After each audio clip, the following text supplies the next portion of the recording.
The champagne glass shattered against marble, and 30 frozen millionaires turned to stare at the 8-year-old girl holding a glitter-covered gift bag. Sophie Cole stood in Manhattan's most expensive restaurant, wearing a dress from Target, her mechanic father gripping her trembling hand as security moved toward them, like wolves. The room smelled like old money and cold judgment.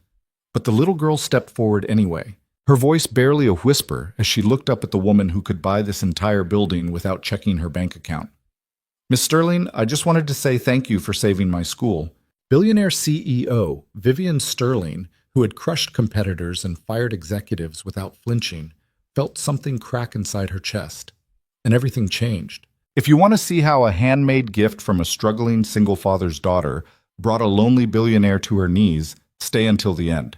Drop a like and comment your city so I can see how far this story travels.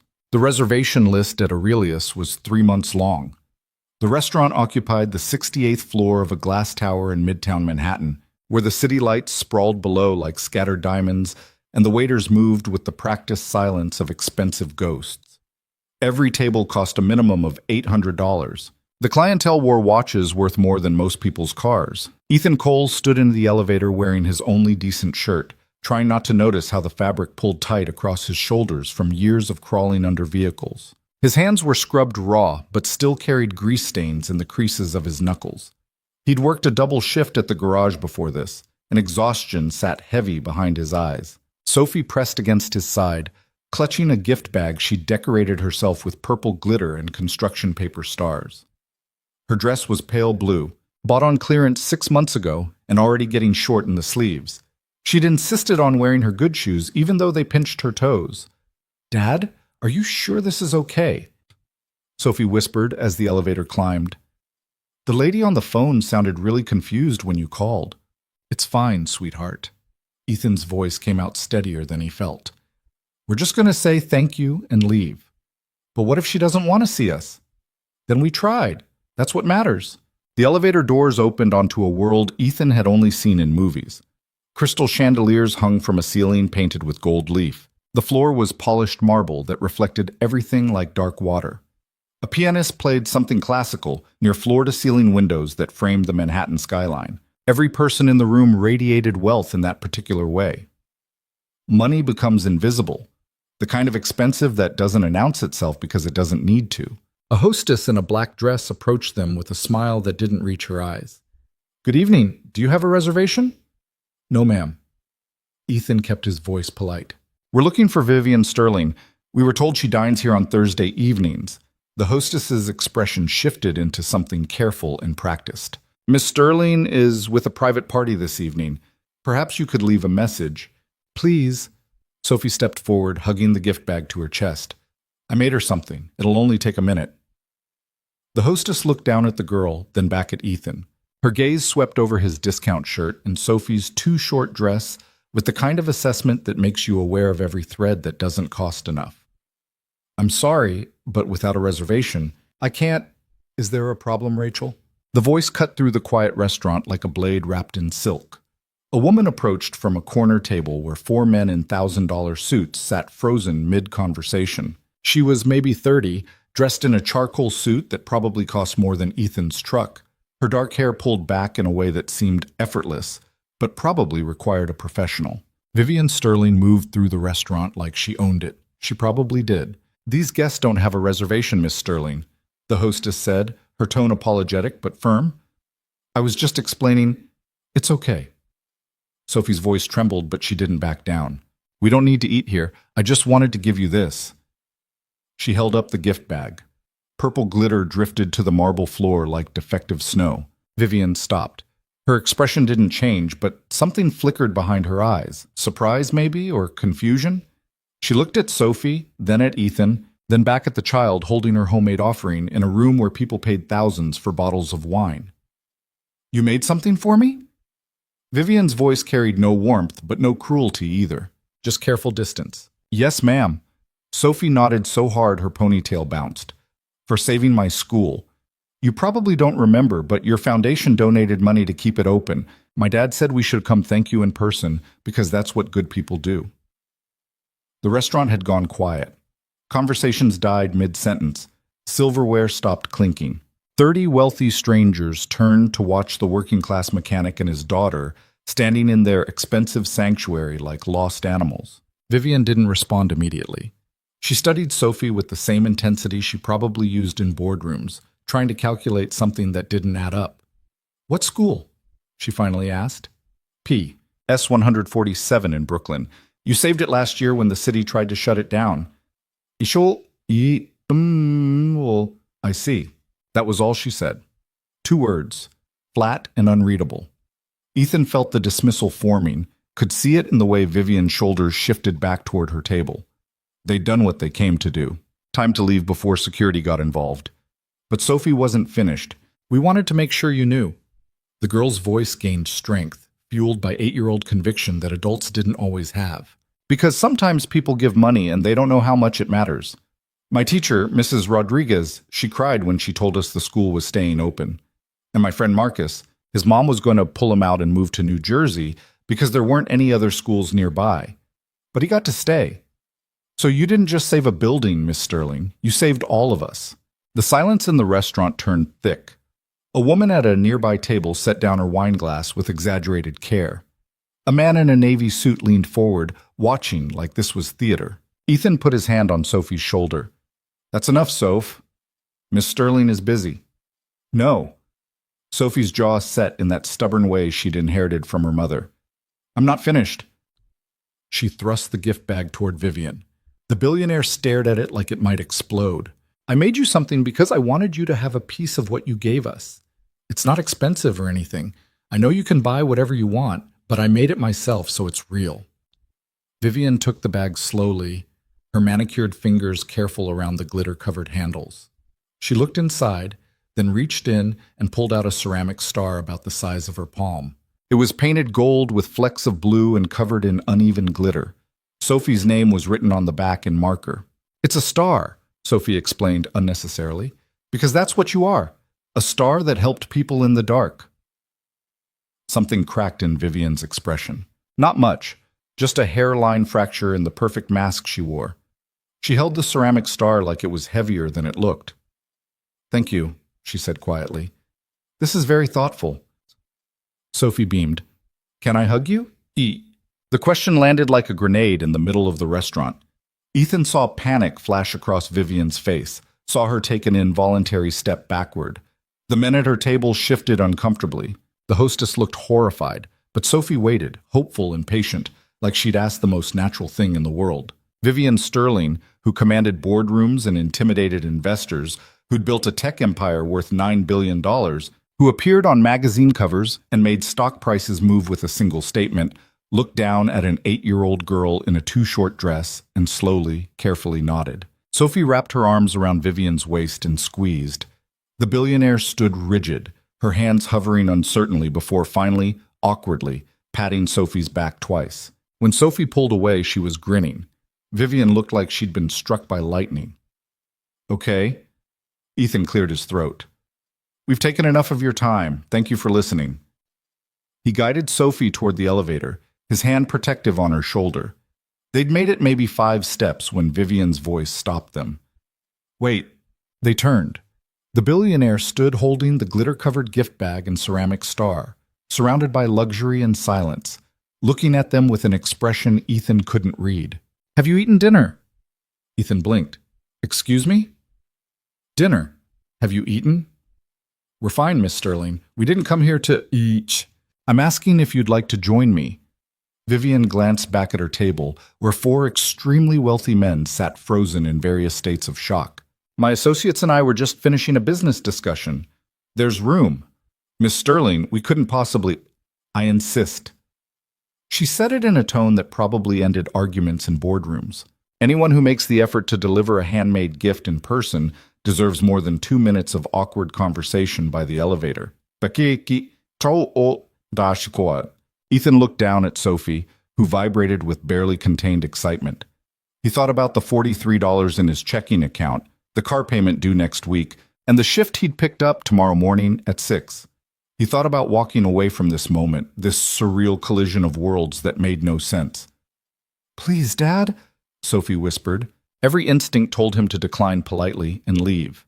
But something in Vivian Sterling's face made him pause. Beneath the expensive suit and careful composure, he recognized something he'd seen in his own mirror, a loneliness that money couldn't fix. "All right," he heard himself say. "Just for a little while." Vivian nodded once, then turned and walked back toward her table with Ethan and Sophie following through a restaurant full of stairs that felt like knives. The men at her table stood as they approached, confusion and barely concealed disdain written across their faces. "Gentlemen," Vivian said with absolute authority, "this is Ethan Cole and his daughter Sophie. They'll be joining us for dinner." A man with silver hair and a tie clip that probably cost more than Ethan's rent opened his mouth, then closed it. Another checked his watch with theatrical precision. The third just stared. "I'm sorry, Vivian, but we're in the middle of discussing the quarterly, then we'll continue after dinner." She pulled out a chair for Sophie herself, ignoring the hovering waiter. "Sit, us." Sophie climbed into the chair, her feet dangling above the floor. Ethan took the seat beside her, hyper-aware of the stares from surrounding tables, of the weight of judgment pressing down from every direction. A waiter appeared instantly, setting down menus bound in leather. "The usual for me, David," Vivian said without looking at the menu. "And bring a selection for our guests." "Of course, Miss Sterling." Awkward silence settled over the table. The silver-haired man cleared his throat. "So, Ethan, was it? What brings you to Manhattan this evening?" "We live in Brooklyn, sir. Came to deliver a thank you in person." "How quaint." The man smiled without warmth. "What line of work are you in?" "I'm a mechanic. Work at a garage in Bed-Stuy." Practical. Cut." Ethan heard the condescension but didn't react. He'd worked enough jobs, lived enough years on the edges of comfortable society to recognize when he was being looked down on. It didn't bother him anymore. Mostly. "My dad fixes everything," Sophie announced proudly. "He can rebuild entire engines, and he taught himself how to do it from YouTube videos because he couldn't afford technical school." The silver-haired man's smile tightened. Impressive resourcefulness. "What about you?" Sophie asked with dangerous innocence. "What do you do?" "I'm an investment banker, sweetheart. I help companies manage their money." "Oh, that sounds boring." Ethan nearly choked. One of the other men coughed into his napkin. Vivian's lips twitched, the first hint of a smile Ethan had seen from her. "It can be," the banker admitted, looking slightly offended. "But it pays well." "Money isn't everything, though," Sophie continued, oblivious to the tension. "My dad says people who care too much about money forget how to care about people." The table went silent. The banker's face darkened. Another man shifted uncomfortably. Vivian studied Sophie with an intensity that made Ethan nervous. "Did your father teach you that?" Vivian asked. "Yes, ma'am. After my mom died, we didn't have much money. But Dad said we were still rich because we had each other. And he was right." Something changed in Vivian's expression. The careful mask slipped just for a second, revealing something raw underneath. "I'm very sorry about your mother," she said softly. "Thank you. I miss her a lot, but Dad takes good care of me. He works really hard." The waiter returned with appetizers, things Ethan couldn't identify involving foam and microgreens and artistic drizzles. Sophie stared at her plate with polite confusion. "It's scallops," Vivian explained. "Try it. If you don't like it, we'll order something else." Sophie took a careful bite, chewed thoughtfully, then looked up with diplomatic regret. "It's very fancy, but I don't really taste anything." One of the men snorted. The silver-haired banker looked appalled. Vivian did something Ethan wouldn't have believed possible.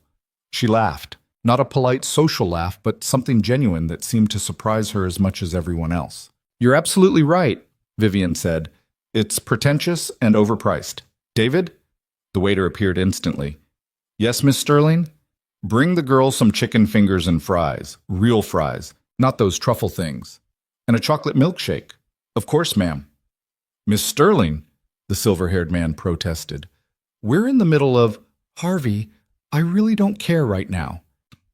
Vivian's voice carried absolute finality. "We'll talk business later. Or not. I haven't decided yet."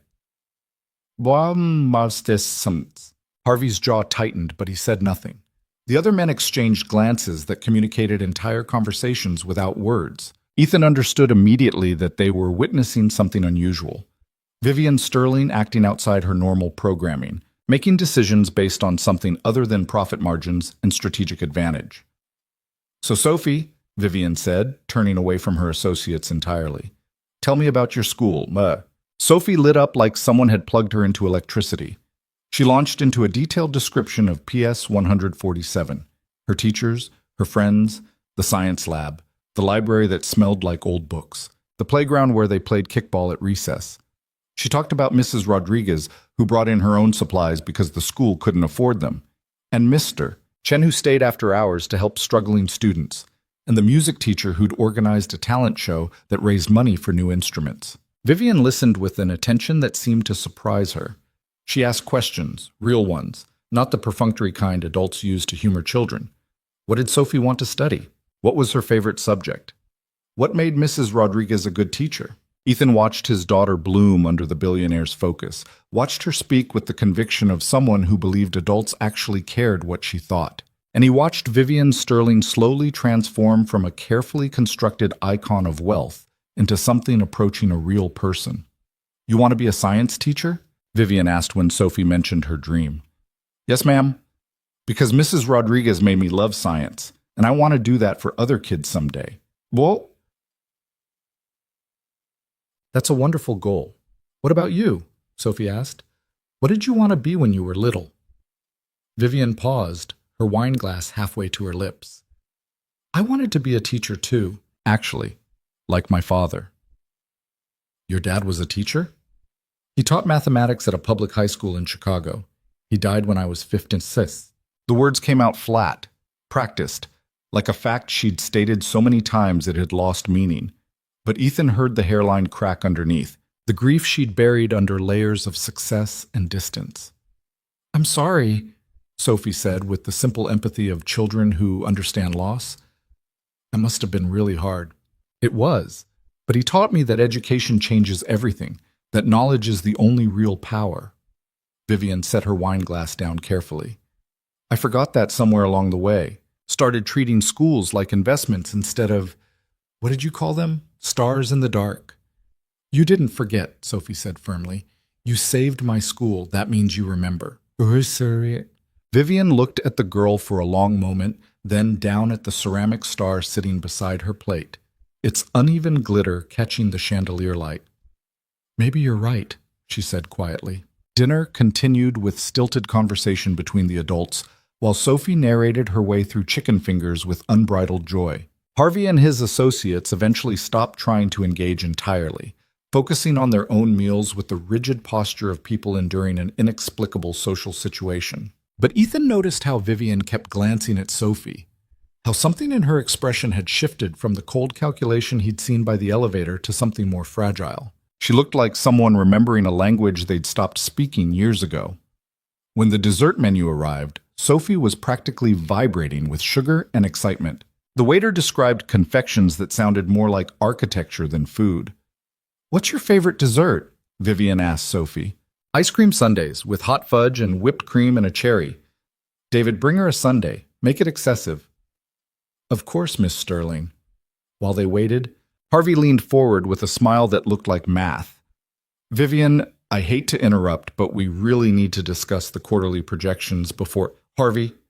Vivian didn't raise her voice, but something in her tone made the banker stop mid-sentence. "I'll review the projections tomorrow."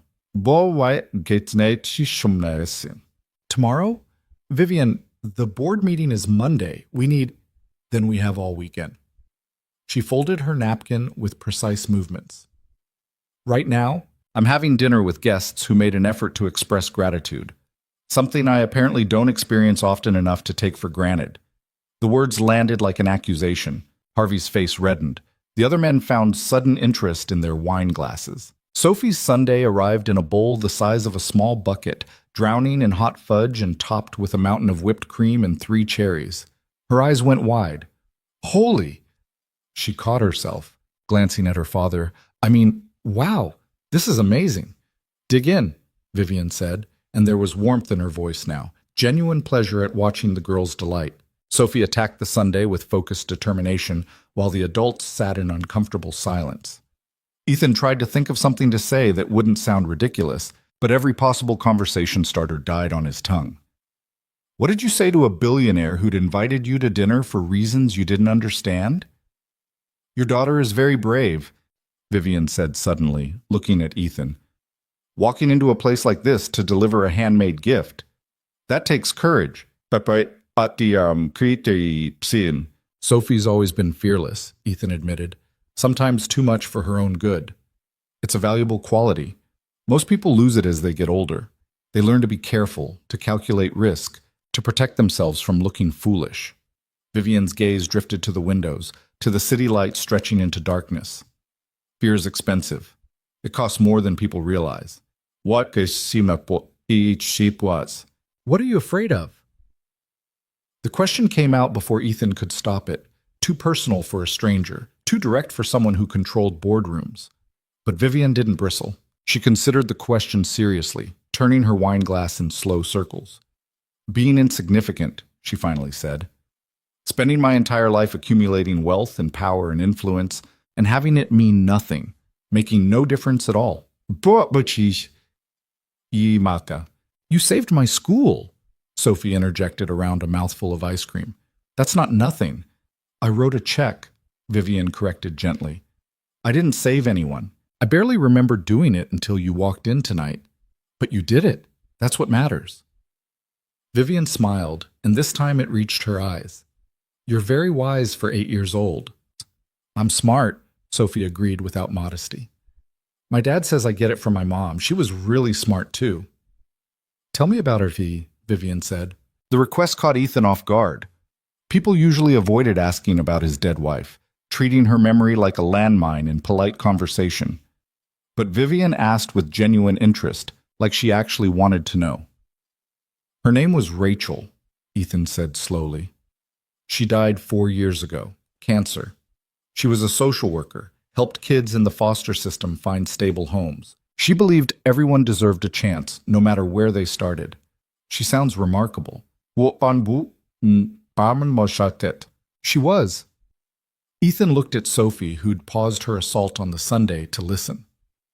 Every day I see parts of her in Sophie, the fearlessness, the empathy, the inability to watch injustice without trying to fix it. Those are good inheritances, Vivian said softly. Yeah. Ethan's voice roughened. The best. Silence settled again, but this time it felt different. Less awkward, more contemplative. Harvey checked his watch again and sighed with theatrical irritation, but Vivian ignored him completely. When Sophie finally surrendered to the Sunday, defeated but victorious, Ethan checked his phone and realized they'd been sitting at this table for over an hour. His shift started in 7 hours. He needed to get Sophie home, get her to bed, and try to sleep before the alarm went off. We should go, he said reluctantly. It's getting late and Sophie has school tomorrow. Of course. Vivian signaled for the check. Miss Sterling, you don't need to. I invited you to dinner, she said firmly. That means I'm paying. Don't argue. Ethan wanted to protest but recognized the futility. Instead, he helped Sophie out of her chair while Harvey and the other men gathered their belongings with barely concealed relief. As they walked toward the elevator, Vivian stopped them one more time. Sophie, would it be all right if I visited your school sometime? Sophie's entire face lit up. Really? You'd come visit? I'd like to. I think I should see what my foundation's money actually accomplished. Meet the teachers you talk about so highly. Mrs. Rodriguez would love that. And you could see our science lab. It's not fancy like this restaurant, but it's pretty cool. I'm sure it is. Vivian pulled out her phone. Ethan, could I have your number so I can coordinate with you? Ethan hesitated, then rattled off his number. Watching as the billionaire CEO of Sterling Technologies typed it into her phone with perfectly manicured fingers. The surrealism of this moment wasn't lost on him. A single-father mechanic from Brooklyn giving his number to one of the wealthiest women in America. Thank you for dinner, Miss Sterling, Sophie said with careful politeness. And for saving my school. And for being nice to us even though we crashed your business meeting. Vivian crouched down to Sophie's level, her expensive suit creasing without concern. Thank you for the star, and for reminding me why I started the foundation in the first place. Well, because your dad believed in education? Yes. Because my father believed everyone deserves a chance to learn. Yes. Sophie threw her arms around Vivian again, and this time the billionaire didn't hesitate. She hugged the girl back properly, fiercely, like she was holding on to something precious and fragile. When they pulled apart, Vivian's eyes were bright. "Go home," she said, her voice rough. "I'll call you tomorrow." Ethan guided Sophie into the elevator. As the doors closed, he watched Vivian Sterling standing in her expensive restaurant surrounded by luxury and judgment, holding a glitter-covered gift bag and looking more lost than he'd felt in years. In the elevator, Sophie pressed against his side, exhausted and happy. "Dad?" she whispered. "I think she's really lonely." "Yeah, sweetheart. I think you're right." "But she doesn't have to be lonely anymore. She has us now." Ethan didn't respond.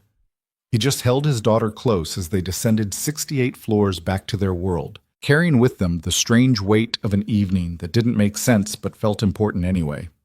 Behind them, in a restaurant full of people who measured worth in dollars and power, Vivian Sterling stood holding a handmade ceramic star and wondering when she'd stopped recognizing her own reflection. Vivian didn't sleep that night.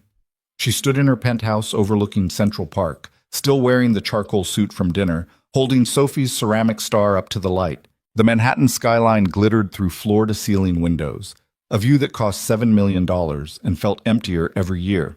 Her phone sat on the marble counter, Ethan Cole's number glowing on the screen like an accusation. At 3 in the morning, she finally changed into silk pajamas and poured herself scotch she didn't drink. The penthouse was silent except for the hum of climate control and the distant sound of traffic 60 stories below. She'd designed this space to be a sanctuary. Minimalist furniture, abstract art, everything white and chrome and expensive. It looked like a magazine spread. It felt like a mausoleum. Her father would have hated it. The thought arrived unbidden, sharp, and unwelcome.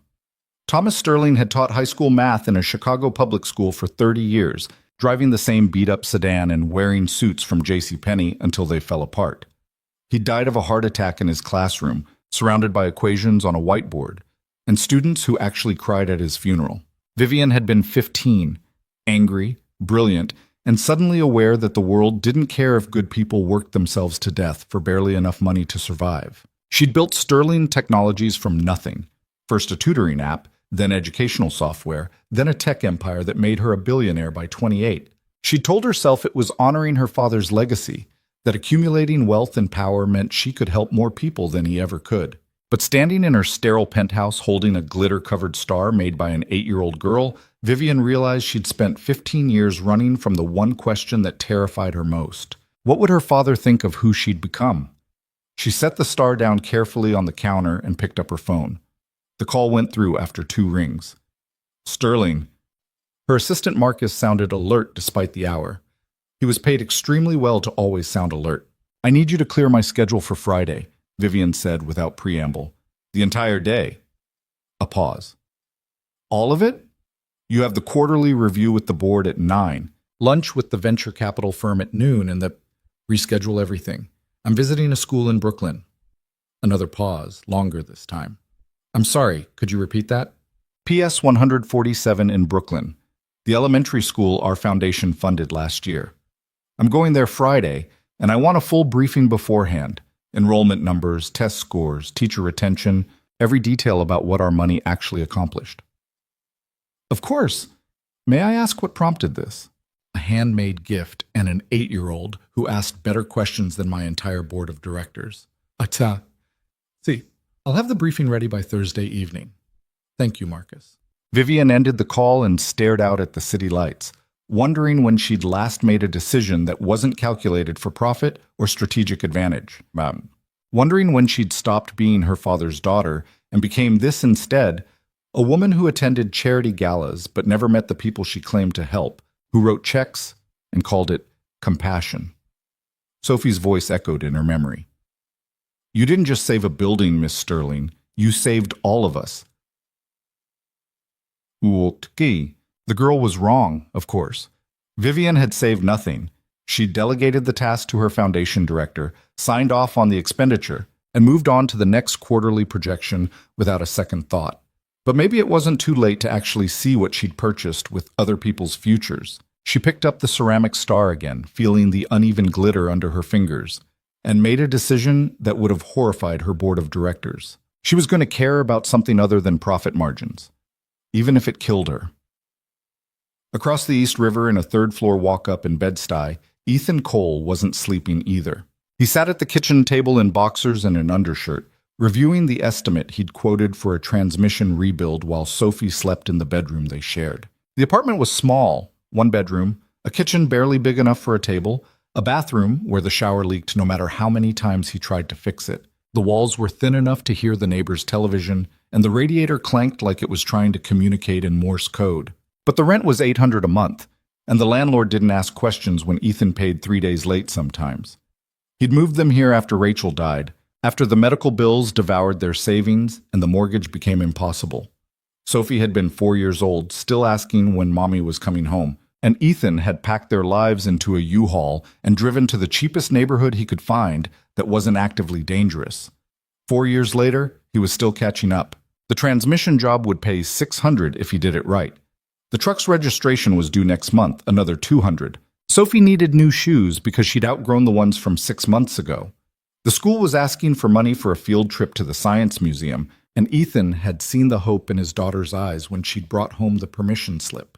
He added numbers in his head, subtracted bills, and arrived at the same conclusion he always did. There was never quite enough. His phone buzzed on the table.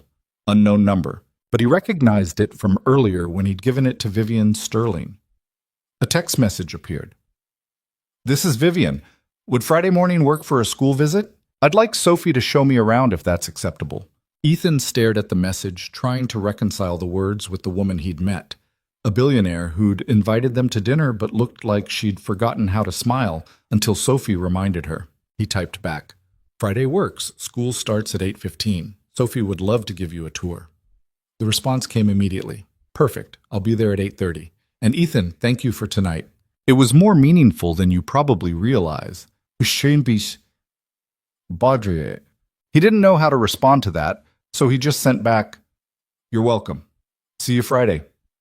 He set the phone down and rubbed his eyes, exhaustion pulling at him like gravity. His alarm would go off in 3 hours for the early shift, and he'd spend the day under cars while Sophie sat in classrooms learning about fractions and photosynthesis. But she'd be excited about Friday. That was worth the exhaustion. In the bedroom, Sophie stirred in her sleep, mumbling something about ice cream sundaes and stars. Ethan smiled, despite himself, finished the estimate, and finally crawled into the narrow bed they shared, his daughter's small body curled against his side like she'd done every night since her mother died. Some things, he thought, as sleep finally dragged him under, were more valuable than money. He just wished the landlord accepted love as payment for rent. Friday morning arrived with rain that turned Brooklyn into various shades of gray. Ethan dropped Sophie at school early, watching her race through the doors with barely contained excitement, then drove to the garage for a shift that somehow felt longer than usual.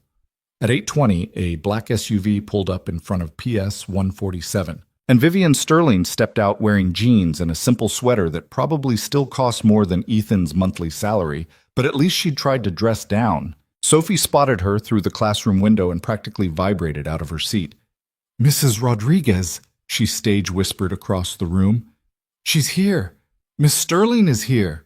Maria Rodriguez looked up from the attendance sheet, confused, then followed Sophie's pointing finger to the woman standing uncertainly in the rain outside the school entrance. Recognition flickered across the teacher's face. "You didn't work in public education without knowing which billionaires funded your survival," followed immediately by panic. "Sophie, what do you mean she's here?" "I invited her." "Well, she asked if she could visit, so I said yes. Is that okay?" "Guess I am." Wine. Mrs. Rodriguez stood up so fast her chair scraped the floor. "You invited Vivian Sterling to visit our school and didn't tell anyone?" "Was I supposed to?" "Yes." "Sophie, this is—" The teacher stopped, took a breath, and forced a smile. Okay, it's fine. Everything's fine. Class, I'll be right back. Marcus, you're in charge. If anyone leaves their seat, you have permission to judge them silently." Mambom Yamrat. A boy in the back row sat up straighter, taking his new authority seriously. Mrs. Rodriguez hurried out of the classroom, down the hall, and intercepted Vivian just as the billionaire reached the front office. Miss Sterling. Maria extended her hand, slightly breathless. I'm Maria Rodriguez, third grade teacher. Sophie's my student. Vivian shook her hand. It's good to meet you. I hope I'm not disrupting your morning. Sophie said she'd show me around. Of course, absolutely. We're honored you're here. The school, I mean. We're all very grateful for what your foundation did for us. Maria heard herself babbling and forced herself to stop. Maria heard, would you like to start with the principal's office? Or, actually, I'd prefer to start with Sophie's classroom if that's all right. I want to see what a normal day looks like, not a performance for a donor. Maria blinked. Most wealthy visitors wanted the carefully curated tour, the success stories, the shiny programs, the students who'd been coached to say thank you with perfect diction. They didn't usually ask for normal. Right this way, Maria said, leading Vivian down hallways lined with student artwork and faded motivational posters that had been hanging there since before budget cuts made replacing them impossible. The third grade classroom was controlled chaos when they entered. 23 8- and 9-year-olds in various states of attention, sitting at desks that didn't quite match because they'd been donated from 3 different schools. The carpet in the reading corner was worn through in places. One window had a crack covered with duct tape. The bookshelves overflowed with paperbacks that had been read so many times the spines were held together with hope.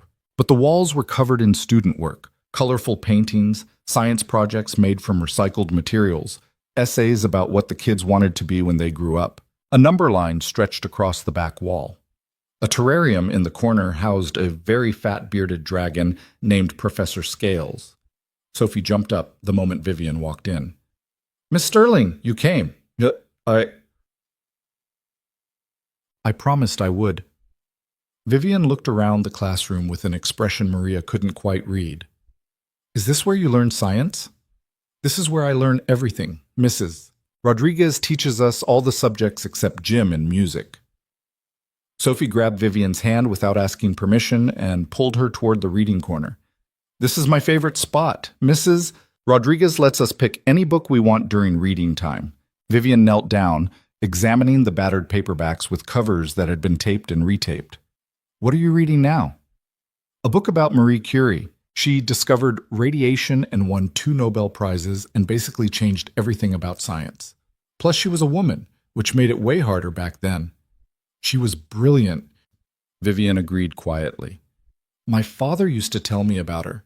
He said she proved that genius doesn't care about your gender or your background. Your dad sounds like he was really smart. He was. Vivian's voice caught slightly. He would have liked this classroom. Mrs. Rodriguez watched the exchange, noting how the billionaire's perfect composure cracked around the edges when talking to Sophie, how she touched the worn books like they were precious instead of pathetic. Miss Sterling, Maria ventured, would you like to see some of our science projects? The kids have been studying ecosystems. I'd love to. For the next hour, Vivian Sterling did something she hadn't done in years. She paid attention to something that didn't generate profit. Sophie introduced her to every student in the class, rattling off their names and something unique about each one. Marcus, who wanted to be a marine biologist. Destiny, who wrote poetry. James, who could solve multiplication problems in his head faster than anyone. The kids crowded around Vivian, asking questions with the fearless directness of people who didn't know she was supposed to be intimidating. Are you really a billionaire? Do you have a private jet? What's it like being rich?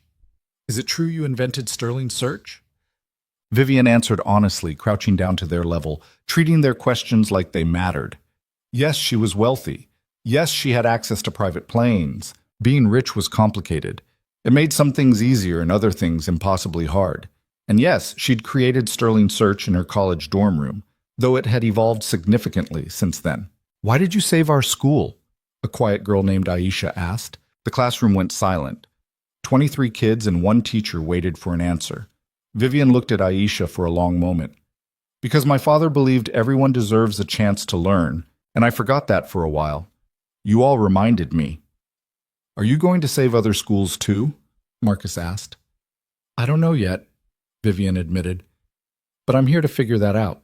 Mrs. Rodriguez felt something tighten in her chest. She'd been teaching for 12 years, watching administrations change and budgets shrink and promises get broken. She'd learned not to hope for much beyond survival.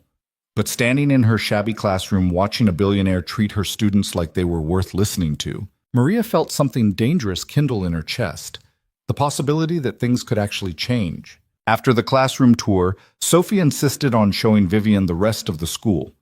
They walked through hallways where paint peeled and ceiling tiles were stained from old leaks. The gymnasium had a warped floor and basketball hoops with nets so worn they were barely there. The cafeteria smelled like industrial cleaning solution and mystery meat. But in every room, Vivian saw teachers who gave a damn. A music teacher running choir practice with an electric keyboard missing 3 keys. A librarian who'd organized the books by hand because the school couldn't afford a proper cataloging system. A janitor who'd painted over graffiti with paint he'd bought himself because the school district's maintenance budget was non-existent. In the science lab, a converted storage closet with 2 microscopes and a periodic table poster, Vivian stopped and just looked around. "This is what our foundation's $1 million saved," she said quietly. Sophie nodded proudly. "Pretty cool, right?" She. Vivian thought about the Sterling Technologies headquarters in Manhattan, glass and steel and architectural awards, with a lobby fountain that cost more than this school's annual operating budget. She thought about the quarterly board meeting she'd canceled to be here, where men in expensive suits would argue about profit margins that represented more money than these teachers would see in their lifetimes. "Sophie, can I ask you something?" "Sure. If you could change one thing about this school, what would it be?" Sophie considered the question seriously. "I'd make it so Mrs. Rodriguez doesn't have to buy supplies with her own money. She tries to hide it, but I saw her receipt one time when she was unpacking art stuff. She spent $200 on markers and paper and glue. That's not fair." Vivian felt something cold settle in her stomach. How often does she do that? "I don't know, but a lot of the teachers do. My friend James, his dad is a teacher at the middle school, and he says teachers there spend like $500 a year on their own supplies because the school can't afford enough." "That's not right." "I know," Sophie agreed matter-of-factly. "But Mrs. Rodriguez says sometimes you have to do what's right, even when it's hard." They continued the tour, visiting more classrooms, meeting more teachers who looked exhausted and dedicated in equal measure. Vivian shook hands and asked questions and took mental notes about everything that was falling apart. The outdated textbooks, the broken projectors, the bathrooms that needed renovation, the playground equipment held together with rust and prayers. Her foundation had saved this school from closure, but salvation, Vivian was realizing, meant something different than she'd thought. By the time the tour ended, it was nearly noon.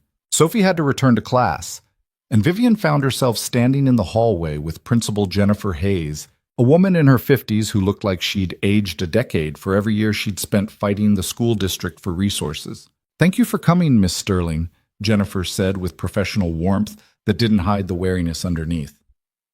"I hope Sophie gave you a good overview." "She did. Your school is—" Vivian paused, searching for words that weren't insulting. "It's struggling with resources, but rich in dedication. Your teachers are remarkable." "They are. They're also burning out." Jennifer's professionalism slipped slightly. "We lost 3 teachers last year because they couldn't afford to keep working for what we pay them. One moved to Connecticut, where the starting salary is $20,000 higher. Another left education entirely to work in tech support. And Mrs. Rodriguez, she's one of our best, but she's been talking about leaving because her student loans are crushing her." "How much are we talking?" $80,000 in debt. She makes $45,000 a year before taxes. The math doesn't work, Miss Sterling." Vivian did the calculation in her head. $80,000 was what Sterling Technologies spent on catered lunch for one board meeting. What would it take to keep her? Jennifer looked surprised. "Keep Maria?" "Yes. What would convince her to stay? Loan forgiveness, salary increase. What would actually make a difference?" "I don't know. That's not really something I have control over. Teacher salaries are set by the district and the union contracts." "But hypothetically," Vivian interrupted, If money wasn't a constraint, what would help? Jennifer stared at her, trying to figure out if this was a genuine question or some kind of test. Honestly, pay off the loans crushing our teachers, increase salaries to competitive rates, fund supplies so they stop spending their own money, fix the building so it's not falling apart around us, and hire enough support staff so teachers aren't drowning in administrative work on top of actually teaching. How much would that cost? For this school specifically? Miss Sterling, I appreciate the thought, but how much? Jennifer pulled out her phone, opened a calculator app, and started adding numbers. When she showed Vivian the screen, the number was smaller than the billionaire had feared and larger than the principal had hoped anyone would consider spending. $3 million a year for 5 years, Jennifer said. That would stabilize everything, allow us to implement real improvements, and give our teachers enough support to actually focus on teaching instead of survival. Vivian looked at the number, 15 million total. It was less than the bonus she'd received last year, less than the art collection in her penthouse, less than she'd spend on her next real estate acquisition. It was also more money than this school had probably seen in its entire existence. I'll think about it, Vivian said. Jennifer nodded, clearly not believing her. Donors said they'd think about things all the time. Thinking rarely translated to action. But as Vivian walked out of PS 147 and climbed into her black SUV, she wasn't thinking about whether to help. She was thinking about how to do it without turning it into another tax write-off that let her feel good while changing nothing. She pulled out her phone and called Marcus. I need you to set up a meeting, she said when he answered, with our foundation director, our CFO, and our head of philanthropy. Monday morning, first thing. What's the meeting about? I want to restructure how our foundation operates. We're going to stop writing checks and start actually changing lives. Miss Sterling, can I ask what happened at the school? Mas tipos. Vivian looked back at the building, brick and concrete and determined survival, holding hundreds of kids whose potential was being strangled by poverty disguised as policy. I remembered why my father spent 30 years teaching instead of pursuing something more profitable, she said. And I realized I've been honoring his memory wrong this entire time. Bios gate. She ended the call and texted Ethan. Thank you for arranging the school visit. It was eye-opening. Would you and Sophie be available for dinner this weekend? My treat, and somewhere less intimidating than last time. His response came 5 minutes later. Saturday works, but you're not allowed to pay $600 for chicken fingers this time. Vivian smiled despite herself and typed back, Deal. I'll find somewhere normal. She spent the drive back to Manhattan researching educational policy, teacher salary statistics, and the systemic failures that turned schools into battlegrounds where good intentions fought losing wars against insufficient funding. By the time she reached her office, she'd filled 3 pages of notes with problems that needed solutions more than they needed donations. Her assistant met her at the elevator with a tablet full of messages and complaints. The board is furious you canceled the quarterly review, Marcus reported. Harvey sent 6 emails demanding an explanation. The venture capital firm rescheduled, but they're reconsidering the partnership. And someone leaked to the press that you were visiting a public school in Brooklyn, so now there are 3 reporters asking for comment. Tell the board I'll brief them Monday. Tell Harvey to find patients or find another job. Tell the VC firm we'll reschedule when I'm available. And tell the reporters no comment until I have something worth saying. Marcus blinked. Vivian, are you feeling all right? I'm fine. Better than I've been in years, actually. It's just that you're usually more concerned about board relations, and Marcus... Vivian stopped walking and looked at him directly. How long have you worked for me? 5 years. In those 5 years, have I ever made a decision that wasn't calculated for maximum strategic advantage? He considered the question carefully. Not that I can recall. Exactly. And where has that gotten me? Richer and lonelier with every passing year, writing checks to causes I don't care about, and attending galas where everyone wants something from me, but nobody actually knows who I am. She started walking again. I'm tired, Marcus. Tired of optimizing profit margins while the world burns. So I'm going to try something different, which is giving a damn about something other than quarterly earnings. She left him standing in the hallway looking confused and concerned in equal measure, and locked herself in her office to start making calls. By 5 o'clock, she'd contacted 7 educational nonprofits, 2 policy experts, and a former Secretary of Education who agreed to consult on restructuring philanthropic approaches to public school funding. By 7, she had the outline of a plan that was either brilliant or insane, and she wasn't sure which. Her phone rang. Ethan's number. "Hi," she answered, surprising herself with how glad she was to hear from him.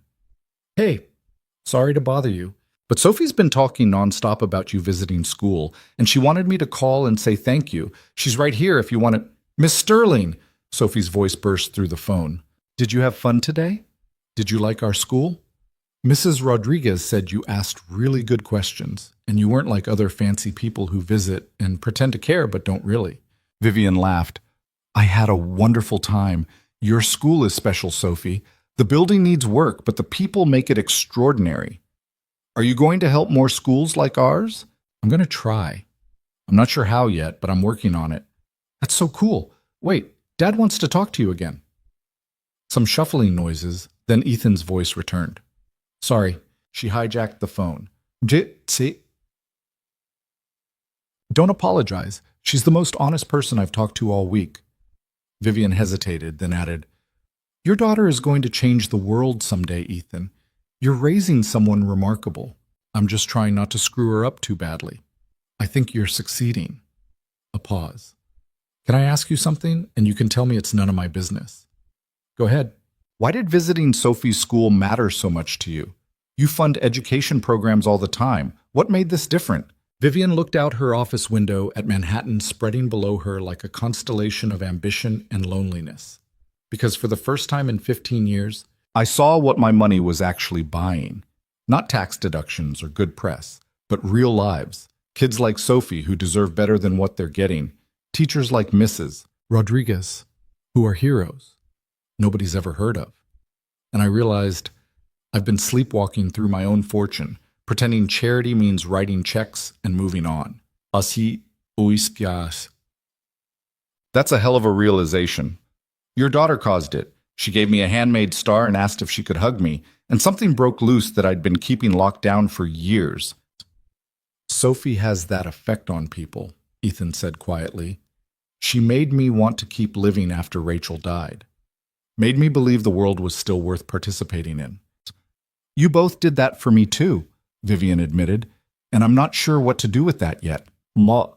They talked for another 20 minutes about nothing important. Sophie's homework, the weather, the dinner plans for Saturday. Normal conversation between people who barely knew each other, but were becoming something approaching friends. When Vivian finally hung up, her office felt less empty than usual. She stayed until midnight, refining her plan, running numbers, and building a proposal that would either revolutionize her foundation's approach or get her labeled as reckless by every board member she employed. But sitting in her glass office, holding a ceramic star that shed glitter every time she touched it, Vivian Sterling decided she didn't care about the label anymore. Her father had died believing education could save lives. She was going to prove him right, even if it cost her every relationship she'd carefully constructed in the world of strategic philanthropy and profitable goodwill. Some things, she was learning, mattered more than money. Like keeping promises to 8-year-old girls who still believed adults could be heroes. Monday morning, Vivian walked into the Sterling Technologies boardroom, carrying a proposal that would either prove she'd lost her mind or finally found it. The conference table was already full. Harvey Grantham sat at the far end looking like he'd spent the weekend preparing for war. The other board members, 8 men and 2 women who'd helped build the company into a $9 billion empire, wore expressions ranging from curious to hostile. Her foundation director, Patricia Chen, sat to her right with the leather portfolio and the carefully neutral face of someone who'd read the proposal at 4 a.m. and was still processing what it meant. The CFO, David Wright, looked like he'd aged 5 years since Friday. Vivian set her laptop down and remained standing. "Thank you all for coming. I know you're frustrated that I canceled the quarterly review, and I appreciate your patience." "Patience has limits, Vivian," Harvey said without preamble. "You're the CEO of a major corporation. You can't simply disappear to visit elementary schools when we have critical decisions pending." "The decisions waited. The school visit couldn't. That's not how priorities work in a company of this scale." Vivian met his gaze steadily. Then maybe our priorities are wrong. The room went silent. Patricia shifted uncomfortably. David rubbed his temples like he had a migraine forming. I spent Friday at PS 147 in Brooklyn, Vivian continued. The school our foundation saved from closure last year, with a one-time donation of $1 million. I met the teachers, toured the facilities, and talked to the students whose lives we allegedly improved. And I learned something important. We didn't save anything. We put a bandage on a hemorrhage and called it surgery. That's not fair, Patricia protested gently. Our donation kept the school operating. Without it, 300 kids would have been displaced. You're right. We prevented immediate catastrophe. But the school is still drowning, Patricia. The building is falling apart. Teachers are spending their own money on basic supplies. The best educators are leaving because they can't afford to stay. We gave them a year of breathing room and walked away feeling good about ourselves. What exactly are you proposing? Harvey's tone carried warning. That we throw unlimited money at every struggling school in America? That's not philanthropy, Vivian. That's fiscal irresponsibility. Vivian opened her laptop and pulled up the presentation she'd built over the weekend. The first slide appeared on the screen behind her. A photograph of Sophie's third-grade classroom, with its mismatched desks and taped-up window. I'm proposing we restructure our entire approach to educational philanthropy, Vivian said. Instead of one-time donations that look good in press releases, we commit to long-term partnerships. We identify schools in crisis, not just buildings about to close, and we invest in comprehensive solutions, facility improvements, competitive teacher salaries, supply budgets, support staff, technology infrastructure, everything required to actually transform education instead of just postponing failure. She clicked to the next slide, showing a budget breakdown that made David groan audibly. For PS 147 specifically, I'm recommending a 5-year commitment of $3 million annually. $15 million total. $15 million for one elementary school? Harvey's voice rose. That's insane, Ishmael. That's comprehensive. It covers salary increases to retain quality teachers, facility renovations, technology upgrades, after-school programs, mental health support, and a fund to eliminate supply costs so teachers stop subsidizing our education system with their own paychecks. And what do we get in return? One of the other board members asked. And what do we get in? What's the ROI on $15 million to one school? 300 kids get an actual education instead of just daycare while their parents work. 25 teachers don't burn out and leave the profession. One community has proof that someone gives a damn about their children's futures. Vivian's voice sharpened. And we get to stop pretending we care about education while doing the bare minimum to claim tax deductions. The room erupted. 3 people started talking at once. Harvey stood up, his face reddening. Patricia looked torn between supporting her boss and protecting her career. This is emotional, not strategic, Harvey argued over the noise. You spent one morning at a school, and now you want to overhaul our entire philanthropic model based on feelings instead of data. I want to overhaul it based on reality, Vivian shot back. Our current model is designed to make us feel good while changing nothing. We donate enough to generate positive press, but not enough to solve actual problems. We're philanthropic tourists, Harvey. We visit poverty, take pictures, and go home to our penthouses feeling virtuous. That's not fair, isn't it? When was the last time any of you visited a school we funded? When did you last meet a teacher whose salary we supposedly support? We govern from spreadsheets and assume our money works miracles, but we never stick around long enough to see if anything actually changes. David raised his hand like they were in school themselves. Vivian, even if we accept your premise, $15 million is unsustainable. If we replicate this model across our foundation's portfolio, we're looking at hundreds of millions in commitments. That impacts our operating budget, our investment capacity, our ability to keep hoarding wealth we'll never spend? Vivian interrupted. I'm worth $9 billion, David. The company generates $2 billion in annual profit. We can afford to actually help people instead of just claiming we do. It's not about affording it, Harvey said, his voice cold now. It's about responsible stewardship. Your father built this company on sound financial principles, Vivian. He wouldn't approve of emotional spending that jeopardizes. Don't. The word came out sharp enough to cut. Don't invoke my father to justify the fact that we've turned charity into another profit center.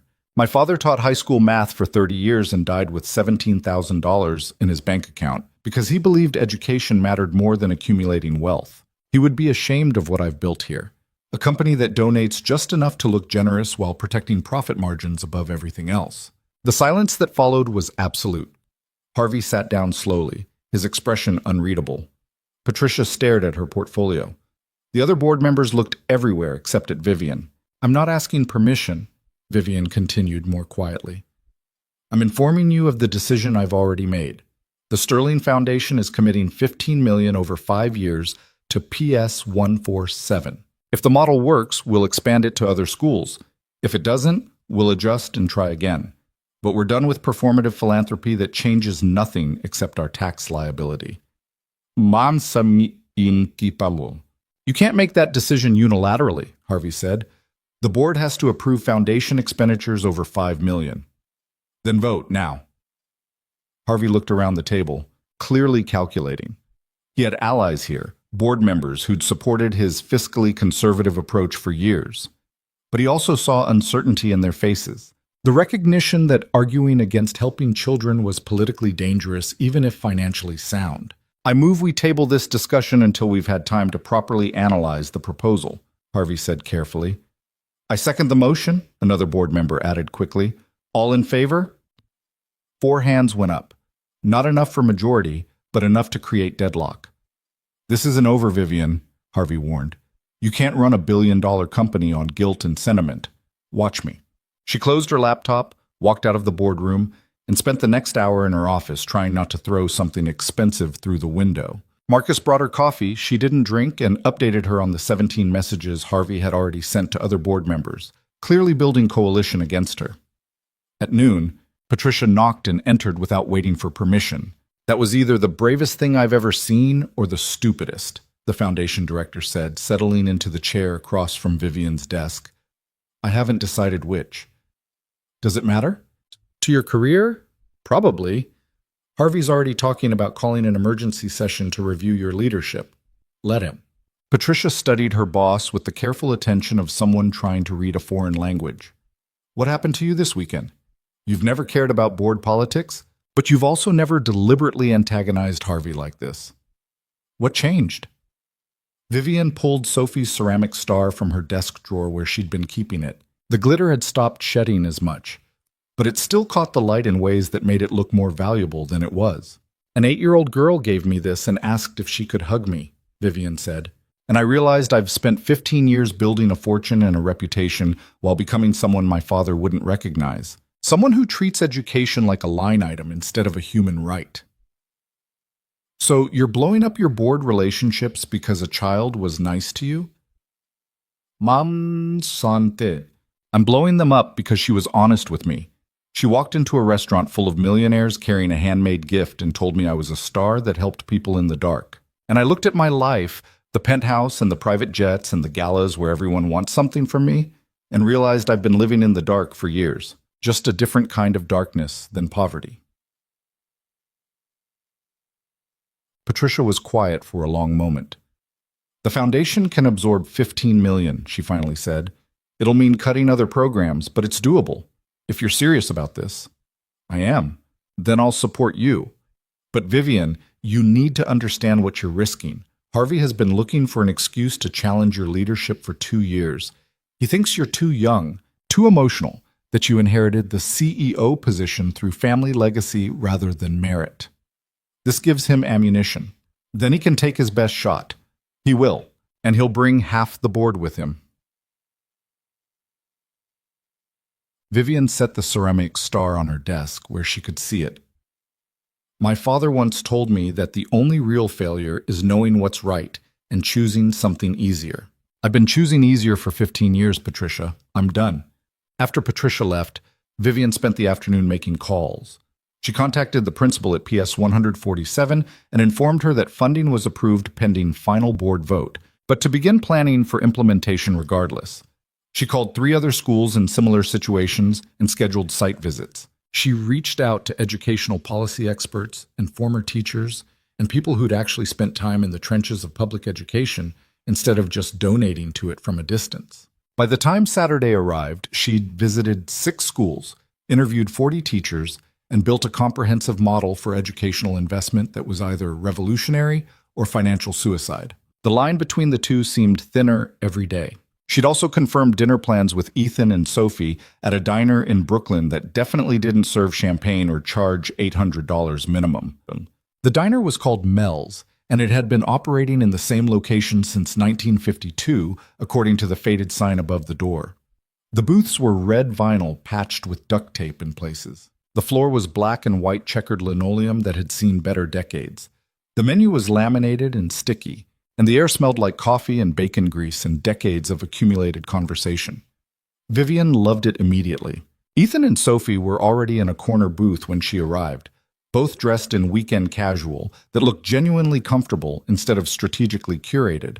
Sophie waved enthusiastically when she spotted Vivian, nearly knocking over a water glass. "You came!" Sophie scooted over to make room. "Dad said you might be too busy, but I knew you'd come." "Ban setemu isumans." "I promised, didn't I?" Vivian slid into the booth, feeling overdressed in jeans that cost $400 even though she'd tried to dress down. "You want coffee, hun?" A waitress appeared with a pot and tired eyes. Her name tag said Carol, and she'd probably been working here since before Vivian was born. "Please." "Black." "Isi timpokiagias." "And for you, handsome?"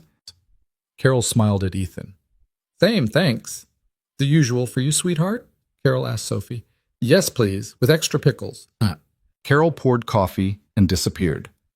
Vivian watched her navigate the diner with practiced efficiency, delivering orders and refilling cups and somehow keeping track of 12 tables without writing anything down. "What's the usual?"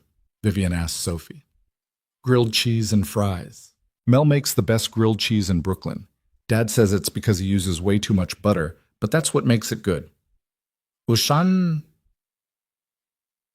"Your father sounds wise." "He is." Sophie leaned against Ethan's arm, comfortable and content. "He knows everything about cars and cooking and how to fix stuff when it breaks. And he gives really good hugs." Ethan looked mildly embarrassed.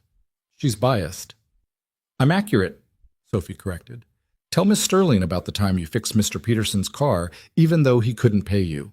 "Sophie, he spent like 6 hours rebuilding the transmission, and Mr. Peterson only had $200, but the parts cost way more than that. And Dad did it anyway, because Mr. Peterson needed his car to get to his job at the hospital." "It was no big deal," Ethan muttered into his coffee. "It was a big deal to Mr. Peterson," Sophie insisted. "He cried when you gave him the keys back. I saw him." Vivian looked at Ethan with new understanding. Here was someone who understood poverty not as a concept to be solved, but as a daily reality to be navigated. Someone who gave what he didn't have because not giving wasn't an option when people needed help. "The world needs more mechanics like you," Vivian said quietly. "The world needs more people like you," Ethan countered. "People with the resources to actually fix problems instead of just sympathizing with them." "I'm not sure I'm fixing anything. I might just be making expensive mistakes with good intentions." "What do you mean?" Vivian told them about the board meeting, about Harvey's resistance and the political battle she'd started without fully considering the consequences. She explained the $15 million commitment to PS, 147 and the plan to expand the model if it worked, and how half her board thought she'd lost her mind. "They're wrong," Sophie announced when Vivian finished. "You're not crazy. You're just actually helping instead of pretending." "From your mouth to my board's ears," Vivian said with a tired smile. "Why do they care so much about the money?" Sophie asked. "You have like $1 billion. 15 million is basically nothing to you." "It's not about the amount. It's about precedent. If I commit 15 million to one school, I have to justify why other schools don't get the same investment. And if I do this for multiple schools, I'm committing hundreds of millions of dollars to education instead of protecting profit margins." "So?" Sophie looked genuinely confused. "What else are you going to do with the money? Buy more stuff you don't need?" Ethan nearly spit out his coffee. "Sophie, you can't just—" "No, she's right." Vivian laughed despite herself. That's exactly what I'd do with it.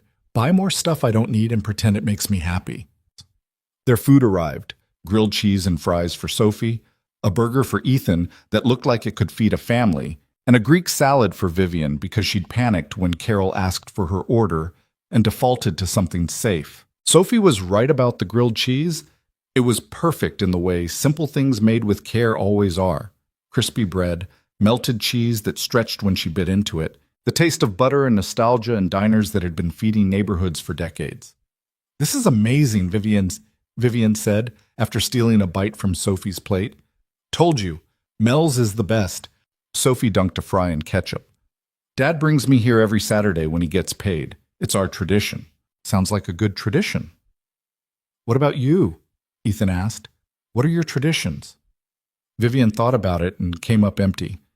"I don't really have any. I work most weekends. Sometimes I go to galas or charity events, but those are obligations more than traditions." "That's sad," Sophie said with brutal honesty. "Sophie," Ethan warned, "but it is. Everyone needs traditions. Like things you do just because they make you happy, not because you have to." "You're absolutely right," Vivian agreed. "I've been doing things I have to for so long, I forgot there's another option." They ate and talked while the diner hummed with life around them. Other families and other booths having their own Saturday traditions. Carol refilling coffee cups and calling everyone hun with the authority of someone who'd earned the right through decades of service. The cook, presumably Mel himself, visible through the kitchen window, flipping burgers with the practiced efficiency of someone who'd done the same motion 10,000 times. This was real, Vivian realized. Not the expensive restaurants where millionaires performed wealth, but this, a diner where working families could afford to eat, where a grilled cheese cost $6 instead of 60, where the waitress knew your usual order and cared that you got extra pickles. "Can I ask you something?" Ethan said when Sophie got distracted watching Carol juggle 4 plates. "And you can tell me it's too personal. Go ahead, say. What do you actually want? Not what your board wants or what looks good for the company. What do you want?" The question hit harder than Vivian expected. She set down her fork and tried to find an answer that wasn't rehearsed or strategic or designed to satisfy shareholders. "I want to matter," she finally said. "Not as a billionaire or a CEO, but as a person. I want to look back at my life and know I did something that actually helped people, instead of just generating wealth that sits in accounts I'll never empty. I want my father to be proud of me, and I don't think he would be right now. Not of who I've become." "I think he would be," Ethan said quietly. "You're trying to change. That takes more courage than people realize." Or stupidity. Harvey would say they're the same thing. Harvey sounds like an asshole. He is, but he's also smart and politically connected, and he's going to make my life very difficult for the foreseeable future. So what? You're Vivian Sterling. You didn't build a billion-dollar company by backing down when things got hard. I inherited most of it, actually. My father created Sterling Technologies. I just grew it after he died.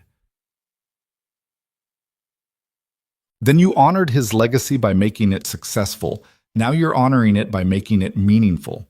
That's not something to apologize for. Sophie turned back to them, ketchup on her chin. "Are you going to come visit my school again? Mrs. Rodriguez said you asked really smart questions and she wants to show you our book fair next month." "I'd love to come to the book fair," Vivian said, and meant it. "You should come every week. You could help us with science projects and read to the kindergartners and eat lunch with us in the cafeteria. The food isn't as good as Mel's, but it's pretty okay." "Sophie, Miss Sterling is very busy," Ethan said gently. "She can't just come to your school every week." "Why not? She's a billionaire. She can do whatever she wants." "That's not really how it works, sweetheart." But Vivian was already pulling out her phone, opening her calendar, looking at weeks packed with meetings and obligations that suddenly seemed less important than they had an hour ago. "Actually," she said slowly, "what if I did?" Ethan blinked. "Did what?" "Volunteered at PS 147. 1 morning a week, maybe 2. I could teach basic coding, help with literacy programs, whatever would be useful. I've been making decisions about schools from my office without understanding what teachers actually need.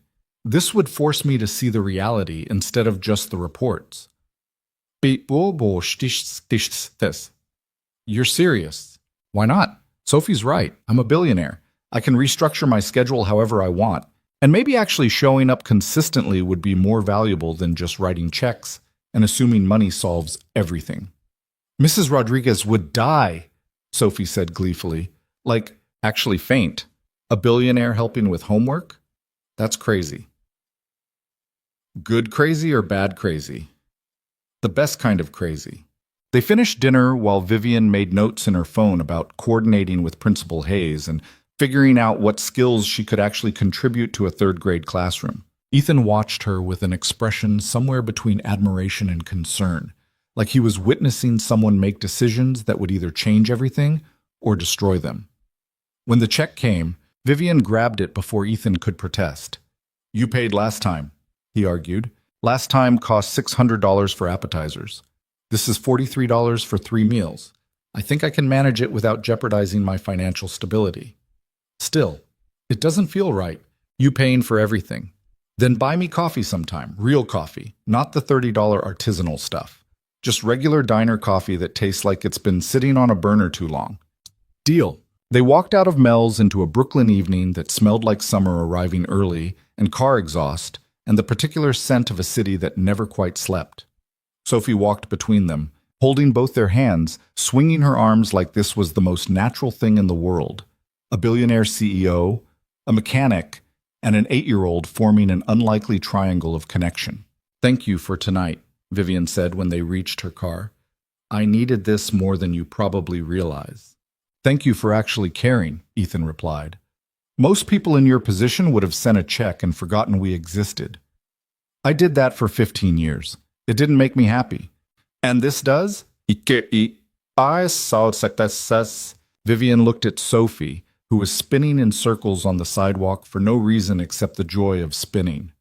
She thought about the ceramic star on her desk. The teachers she'd met who were heroes, nobody celebrated. The kids whose potential was being strangled by systems that had given up on them. "Yeah, Easter," she said. "This does." She drove back to Manhattan thinking about traditions and grilled cheese and what it meant to matter. Her penthouse felt emptier than usual when she walked in, all that expensive space echoing with loneliness that money couldn't solve. But on her desk, the ceramic star caught the city lights and reminded her that some things, imperfect, handmade, given with genuine heart, were worth more than everything her wealth could buy. Monday morning brought the fight she'd been expecting. Harvey filed a formal motion to review her leadership, citing concerns about emotional decision-making and fiscal irresponsibility. 3 board members signed on immediately. 2 more wavered but ultimately supported her. The rest stayed neutral, waiting to see which way the wind blew. Patricia delivered the news with the grim efficiency of someone reporting casualties. "The board vote is scheduled for Friday. You'll need to present a comprehensive defense of your foundation restructuring, including long-term financial projections and measurable outcomes." So I have 4 days to justify caring about children's education. Essentially, yes. That's insane. Yeah, that's corporate governance. Harvey's framing this as a referendum on your judgment, not on the foundation's mission. If you can prove the model is financially sustainable and strategically sound, you win. If it looks like emotional spending without clear ROI, he wins. Vivian spent the next 4 days building the most thorough proposal of her career. She brought in educational consultants, policy experts, and economists who specialized in social impact investing. She'd ran a projection showing how comprehensive school investment improved graduation rates, reduced dropout statistics, and created measurable community benefits that translated to economic value over time. She interviewed 20 more teachers, visited 4 more schools, and documented everything with the precision of someone defending a dissertation instead of just trying to help children learn. By Thursday night, she had a 90-page presentation that proved beyond reasonable doubt that investing in education was both morally right and financially sound. Every objection anticipated, every concern addressed, every number triple-checked by people whose expertise Harvey couldn't question. She also had a headache that felt like someone was driving nails through her skull, and the growing certainty that even if she won this battle, the war would cost her everything she'd built. Friday morning, she walked into the boardroom carrying the proposal and Sophie's ceramic star. Harvey saw the star and smirked. Bringing lucky charms, Vivian? Bringing perspective, Harvey. You should try it sometime. The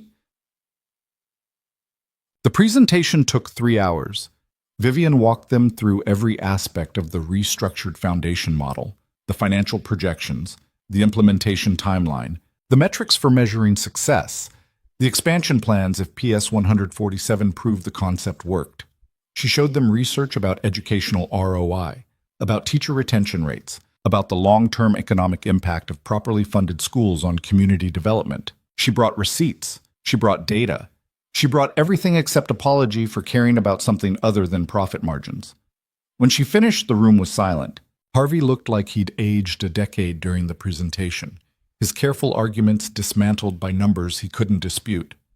The other board members shifted in their seats, recalculating their positions now that the proposal looked less like emotional spending and more like innovative philanthropy. Questions? Vivian asked. Harvey stood up slowly. This is impressive work, Vivian. Genuinely. You've built a compelling case for why comprehensive educational investment makes financial sense. Thank you.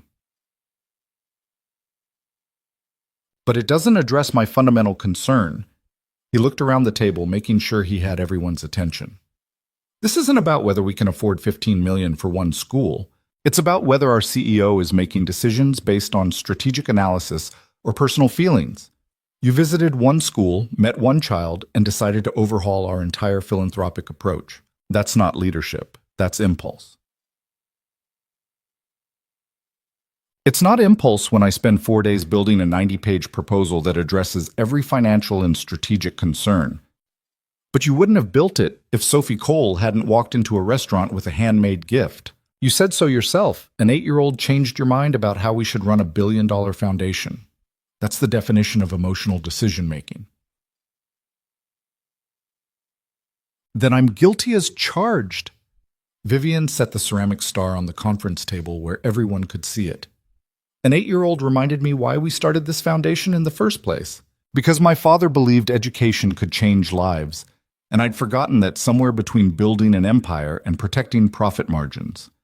If that makes me emotional, then I'd rather be emotional than inhuman. Go. This isn't about being human or inhuman, Harvey argued. It's about competence. Can we trust a CEO who makes billion-dollar decisions based on personal feelings instead of data? I brought you 90 pages of data that you gathered to justify a decision you'd already made emotionally. So what? I'm supposed to ignore what I learned because I cared about it first? I'm supposed to pretend education doesn't matter because acknowledging it might make me look soft? Vivian's voice rose despite her best efforts to stay calm.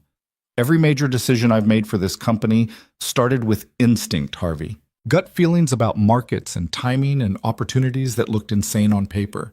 And you supported those decisions because they made us money. But the moment I have a gut feeling about doing something meaningful instead of just profitable, suddenly I'm incompetent? It's different. How? How is this different except that it threatens your worldview where profit justifies everything and caring about people is a weakness? The room erupted again. Board members talking over each other, voices rising, the carefully professional veneer cracking under the weight of an argument that had been building for years. Patricia stood up. Can I say something? The room quieted. She commanded respect here. 15 years running the foundation with impeccable results, trusted by everyone including Harvey. I've worked with Vivian for 8 years, Patricia said carefully. I've watched her make hundreds of decisions, strategic and impulsive, calculated and emotional. And I can tell you with absolute certainty that this proposal, this restructuring of our foundation, is both. It started with emotion, yes, with Vivian remembering why she built this company in the first place. But she didn't just throw money at a problem and call it solved. She did the work. She visited schools, interviewed teachers, consulted experts, built a model that's financially sustainable and strategically sound. That's not incompetence, Harvey. That's leadership that actually gives a damn about outcomes instead of just optics. Harvey's jaw tightened, but he stayed silent. I'm voting to approve the proposal, Patricia continued. Not because Vivian's my boss, but because it's the right decision both morally and financially. And frankly, I'm tired of pretending those two things have to be in conflict. Another board member raised her hand. Margaret Chen, one of the company's early investors and the only person in the room older than Harvey. I agree with Patricia, Margaret said. I've been on this board since Thomas Sterling founded the company 30 years ago. I watched him build something meaningful while everyone told him he was being too idealistic, too focused on education instead of profit. And I watched Vivian grow that vision into an empire. But Harvey's right about one thing. We did lose something along the way. We started optimizing for wealth instead of impact. This proposal brings us back to our roots while staying financially responsible. I'm voting yes. 3 more hands went up, then 2 more. Harvey watched his coalition crumble with the expression of someone realizing they'd miscalculated badly. When the vote came, it was 7-3 in Vivian's favor. The proposal passed. $15 million over 5 years for PS 147, with authorization to expand the model to other schools if results warranted. Vivian Sterling, CEO of Sterling Technologies, had won the right to care about something other than quarterly earnings. Harvey stood up, straightened his tie, and looked at Vivian with something approaching respect buried under layers of resentment. I hope you're right about this, he said quietly. Because if you're wrong, I'll make sure everyone knows it was your idea. If I'm wrong, Vivian replied, I'll resign. But I'm not wrong, Harvey, and somewhere deep down you know it. He left without responding. The other board members filed out offering congratulations that ranged from genuine to grudging. Patricia hugged her, which was unprecedented and slightly awkward, but somehow exactly right. When the room finally emptied, Vivian sat alone at the conference table holding Sophie's ceramic star and trying to process what she'd just accomplished. She'd bet her reputation and possibly her career on the belief that education mattered more than profit margins. And she'd won. Not because she had better arguments, though she did, but because enough people in that room remembered what it felt like to care about something larger than themselves. She pulled out her phone and texted Ethan. Board approved the funding. PS 147 is getting $15 million over 5 years.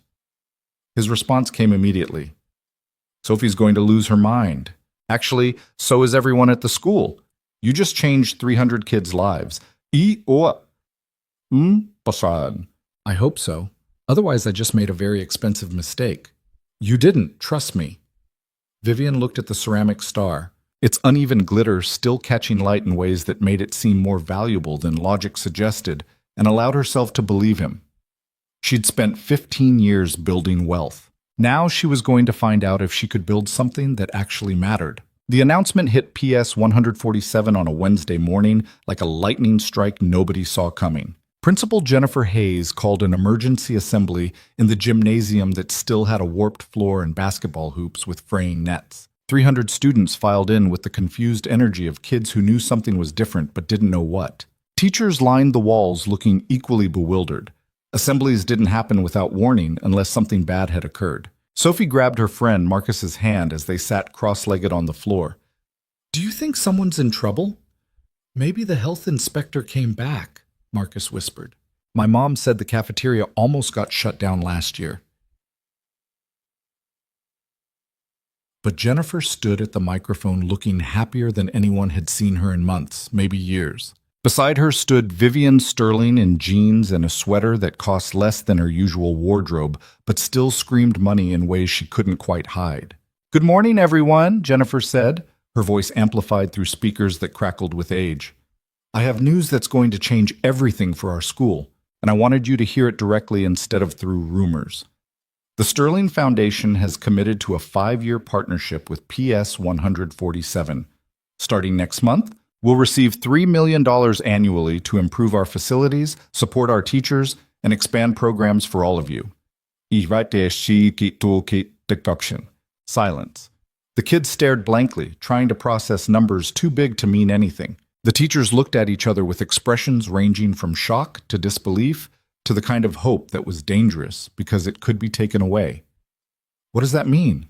A kindergartner asked loudly. Jennifer smiled. It means we're going to fix everything that's broken. New technology for classrooms, art and music programs, after-school tutoring, field trips to museums and science centers, a library with books published this decade instead of 30 years ago. And your teachers won't have to spend their own money on supplies anymore. The gymnasium erupted. Kids cheered without fully understanding why, caught up in the energy of adults who looked like they might cry from relief. Teachers hugged each other. Mrs. Rodriguez put her face in her hands, shoulders shaking. Sophie turned to Marcus, her eyes huge. That's because of Miss Sterling. She's the one doing this. The billionaire lady you met? Yeah, she came to visit and she actually cared, Marcus. Like really cared, not fake caring like the people from the district who take pictures and leave. Vivian stepped up to the microphone, and the noise died down to rustling whispers. 300 pairs of eyes focused on the woman who just promised them something that sounded too good to be true. Hi, Vivian said, and her voice cracked slightly through the ancient speakers. My name is Vivian Sterling, and a few weeks ago, a very brave girl walked into a restaurant where I was having dinner and gave me a handmade gift to thank me for helping save your school. Her name is Sophie Cole. Every head turned toward Sophie, who went bright red. Sophie reminded me why I started my foundation in the first place, Vivian continued, because my father believed education could change lives. He taught high school math for 30 years, and he would have loved this school, not because it's fancy or has the newest equipment, but because the people here give everything they have to help you learn and grow. Your teachers are heroes, and you deserve the same opportunities as kids in wealthy neighborhoods who get new textbooks and computer labs and field trips without their parents having to fundraise. A fifth grader raised her hand. Vivian nodded. Are you going to make us wear uniforms or change our school name or make us take a bunch of tests to prove we're worth the money? The question landed like a punch. Vivian saw the fear underneath it, the understanding that money always came with conditions, that nothing was ever really free. No, Vivian said firmly, this is your school. The funding comes with exactly one condition, that it's used to help you succeed in whatever way makes sense for your community. The teachers and principal will decide how the money gets spent, not me. I'm just honored to support what you're already building here. Mrs. Rodriguez stepped forward, wiping her eyes. Can I say something? Jennifer nodded. Maria took the microphone with shaking hands. I've been teaching for 12 years, she said, and every year I watch brilliant students fall behind because we don't have enough resources to help them catch up. I watch talented kids miss opportunities because their families can't afford field trips or enrichment programs. I spend my own money on supplies because I can't stand watching you try to learn without the tools you need. And every year, I think about quitting because I'm drowning in student loans, and the paycheck doesn't cover my rent, and maybe I should go work in tech support, where at least I wouldn't be broke. Her voice broke. Several students started crying, surprised by their teacher's vulnerability. But I stayed, Maria continued, because I love you all, because teaching matters, because you deserve someone who believes in you even when the system doesn't. And now, for the first time in my career, I don't have to choose between helping my students and surviving financially. Miss Sterling, I don't have words for what this means. Thank you doesn't feel like enough. A base psalm. Thank you is everything, Vivian said quietly. It's why I'm here. The assembly ended with chaos and questions and excitement that vibrated through the building like electricity. Students scattered to classrooms buzzing with speculation about what would change first. Teachers clustered in hallways trying to believe this was real and not some cruel trick that would evaporate when they woke up. Sophie found Vivian in the hallway outside the principal's office, surrounded by teachers wanting to shake her hand or hug her or just touch her like she might disappear if they didn't confirm she was solid. Miss Sterling, Sophie pushed through the crowd.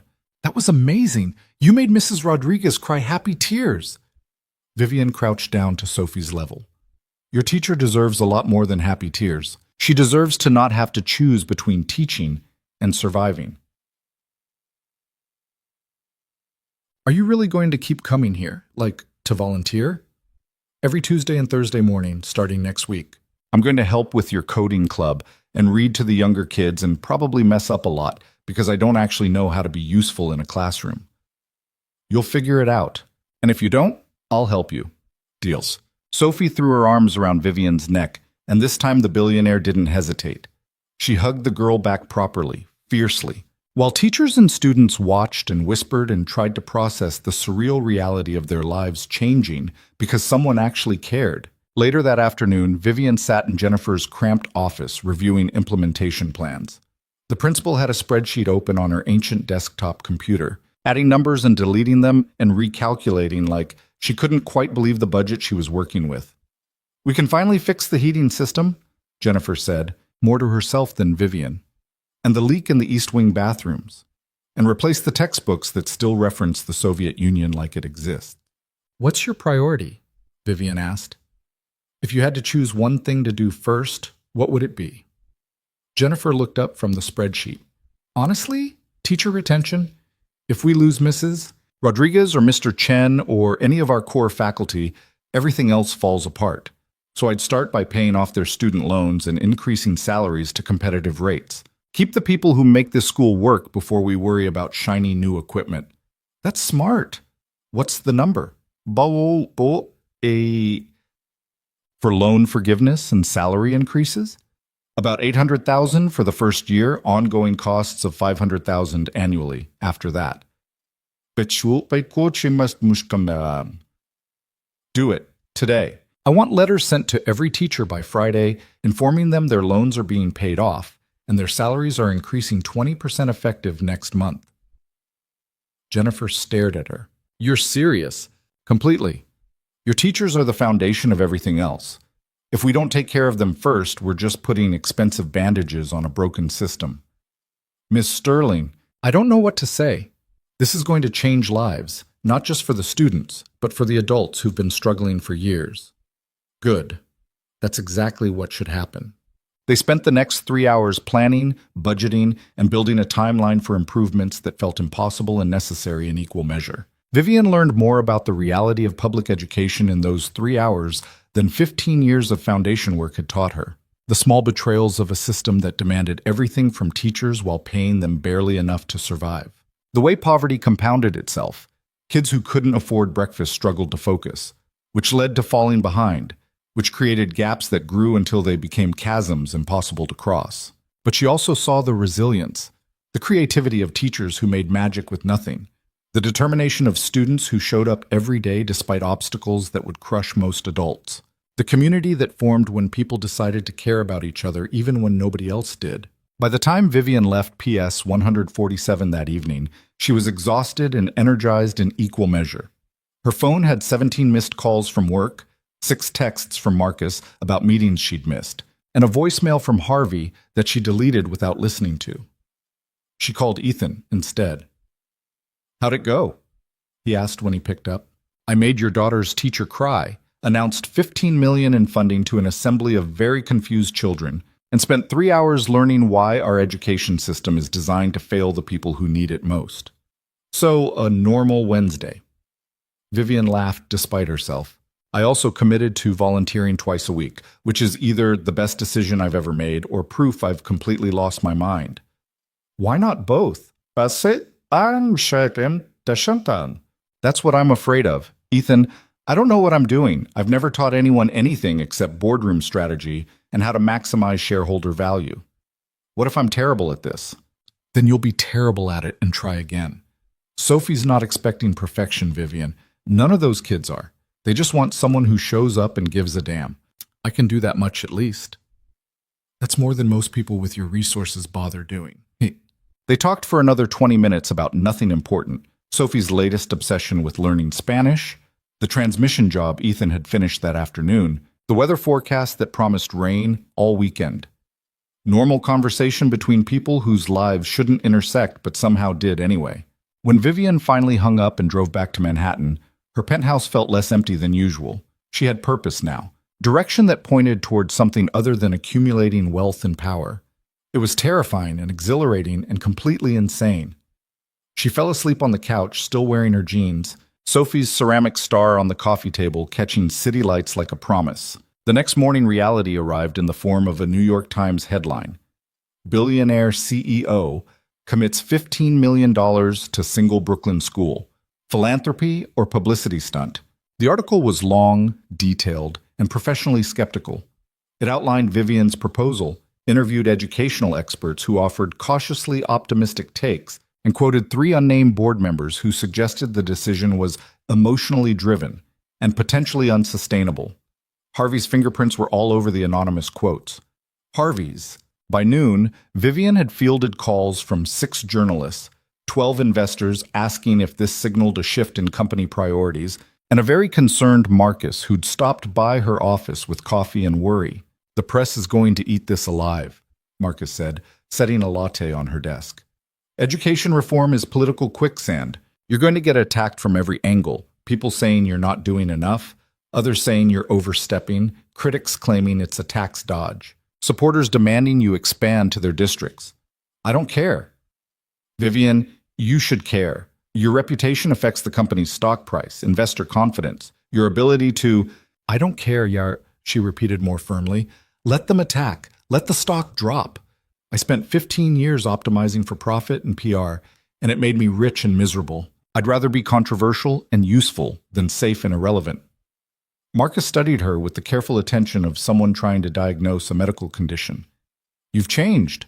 Not just surface level different, but fundamentally. What happened to you?"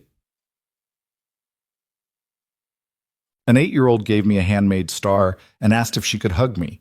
And I remembered I used to be someone who cared about things besides quarterly earnings. That's terrifyingly sentimental."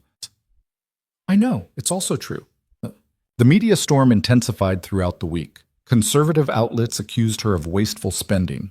Progressive publications questioned why she was focusing on one school instead of advocating for systemic change. Education bloggers dissected her proposal with academic rigor, finding things to praise and criticize in equal measure. Through it all, Vivian stayed quiet. No press releases, no defensive statements, no attempts to control the narrative. She'd learned something important. People who were determined to misunderstand her would find reasons regardless of what she said.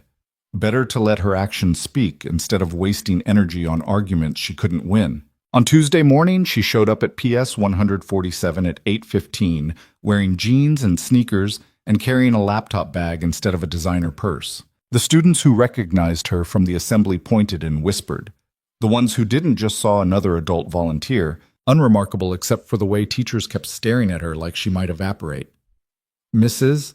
Rodriguez met her outside the 3rd grade classroom with a smile that looked genuinely happy instead of professionally polite. "Ready for your first day as a volunteer?" Maria asked. "Absolutely not. I'm terrified." "Good. That means you're taking it seriously." Maria opened the classroom door. "We're starting with reading circle. Just sit with the kids and help anyone who's struggling with words they don't recognize. Simple." It was not simple. Vivian sat cross-legged on the worn carpet in the reading corner, surrounded by 8-year-olds who read at vastly different levels and needed vastly different kinds of help. Some flew through chapter books with barely a pause. Others stumbled over 3-letter words, frustrated and embarrassed, expecting the adult volunteer to judge them for not being good enough. A boy named Deshaun picked a book about dinosaurs and made it 3 pages before hitting the word carnivore and stopping completely. "It's okay," Vivian said gently. "Let's sound it out together." "I'm stupid at reading." Deshaun's voice was flat, stating fact instead of seeking sympathy. "You're not stupid. Reading is hard, and some words are harder than others. Carnivore is a tough one." "The other kids read faster than me." "So what? Everyone learns at different speeds. That doesn't make you stupid. It makes you human." Deshaun looked at her with the skepticism of someone who'd heard empty encouragement before and didn't believe it anymore. But he tried the word again, and Vivian helped him break it into parts, carnivore, until it clicked, and his face lit up with the kind of triumph that made teaching worthwhile. They finished the book together, slowly, with Vivian helping on the hard words and Deshaun gaining confidence with each page. By the end, he was smiling, and Vivian felt something unfamiliar and overwhelming in her chest. This mattered, not because it generated profit or improved metrics, but because Deshaun felt less stupid and more capable than he had an hour ago. That was worth more than every board meeting she'd ever attended. She spent the rest of the morning rotating through reading groups, helping with math worksheets, and learning that 8-year-olds had absolutely no filter when it came to personal questions. "Are you married? Do you have kids? Why are you so rich if you're nice? Can you buy our school a playground that doesn't have splinters? Vivian answered honestly when she could and deflected gently when she couldn't. No, she wasn't married. No, she didn't have children. Being rich and nice weren't mutually exclusive, though many people seemed to think they were. And yes, a new playground was definitely on the list. At lunch, she sat in the teacher's lounge eating a sandwich she'd grabbed from a bodega near her office. The room was small and cramped, with a refrigerator that hummed ominously and a microwave that looked older than most of the students. Teachers came and went, some introducing themselves, others too busy or exhausted to engage with the billionaire volunteer trying to be useful. Mr. Chen, the sixth-grade math teacher, sat down across from her with a lunch that was clearly leftovers from dinner 2 nights ago. "You actually came back," he said without preamble. "I said I would." Rich people say a lot of things, usually doesn't mean much. Vivian set down her sandwich. "You don't trust me." "Why should I? I've been teaching for 8 years. I've watched donors visit, make promises, take pictures for their websites, and disappear. We're a good story until we're not convenient anymore. That's fair? I can't prove I'm different except by showing up consistently and doing the work. So that's what I'm going to do." Mr. Chen studied her with the same intensity she'd used in boardrooms to evaluate acquisition targets. "Jennifer said you're paying off our student loans." "Yes." "Why?" "Because you shouldn't have to choose between teaching and financial survival. The fact that you do is a systemic failure, and I have enough money to fix it for this school, at least. That's $80,000 for me. Just gone like it never existed?" "That's correct." He was quiet for a long moment. When he spoke again, his voice was rough. "I was planning to quit at the end of this year. Move to Seattle, where my sister lives. Get a corporate job that actually pays enough to live on. I love teaching, but I'm 30 years old and living with 2 roommates because I can't afford my own apartment. It's humiliating." "You shouldn't have to make that choice." "But I did, every day for 8 years, and now you're telling me I don't have to anymore?" That's what I'm telling you." Mr. Chen put his face in his hands. His shoulders shook. Vivian sat quietly, giving him space to process the kind of relief that looked like grief, because it revealed how much weight he'd been carrying. "Thank you," he finally said, his voice muffled.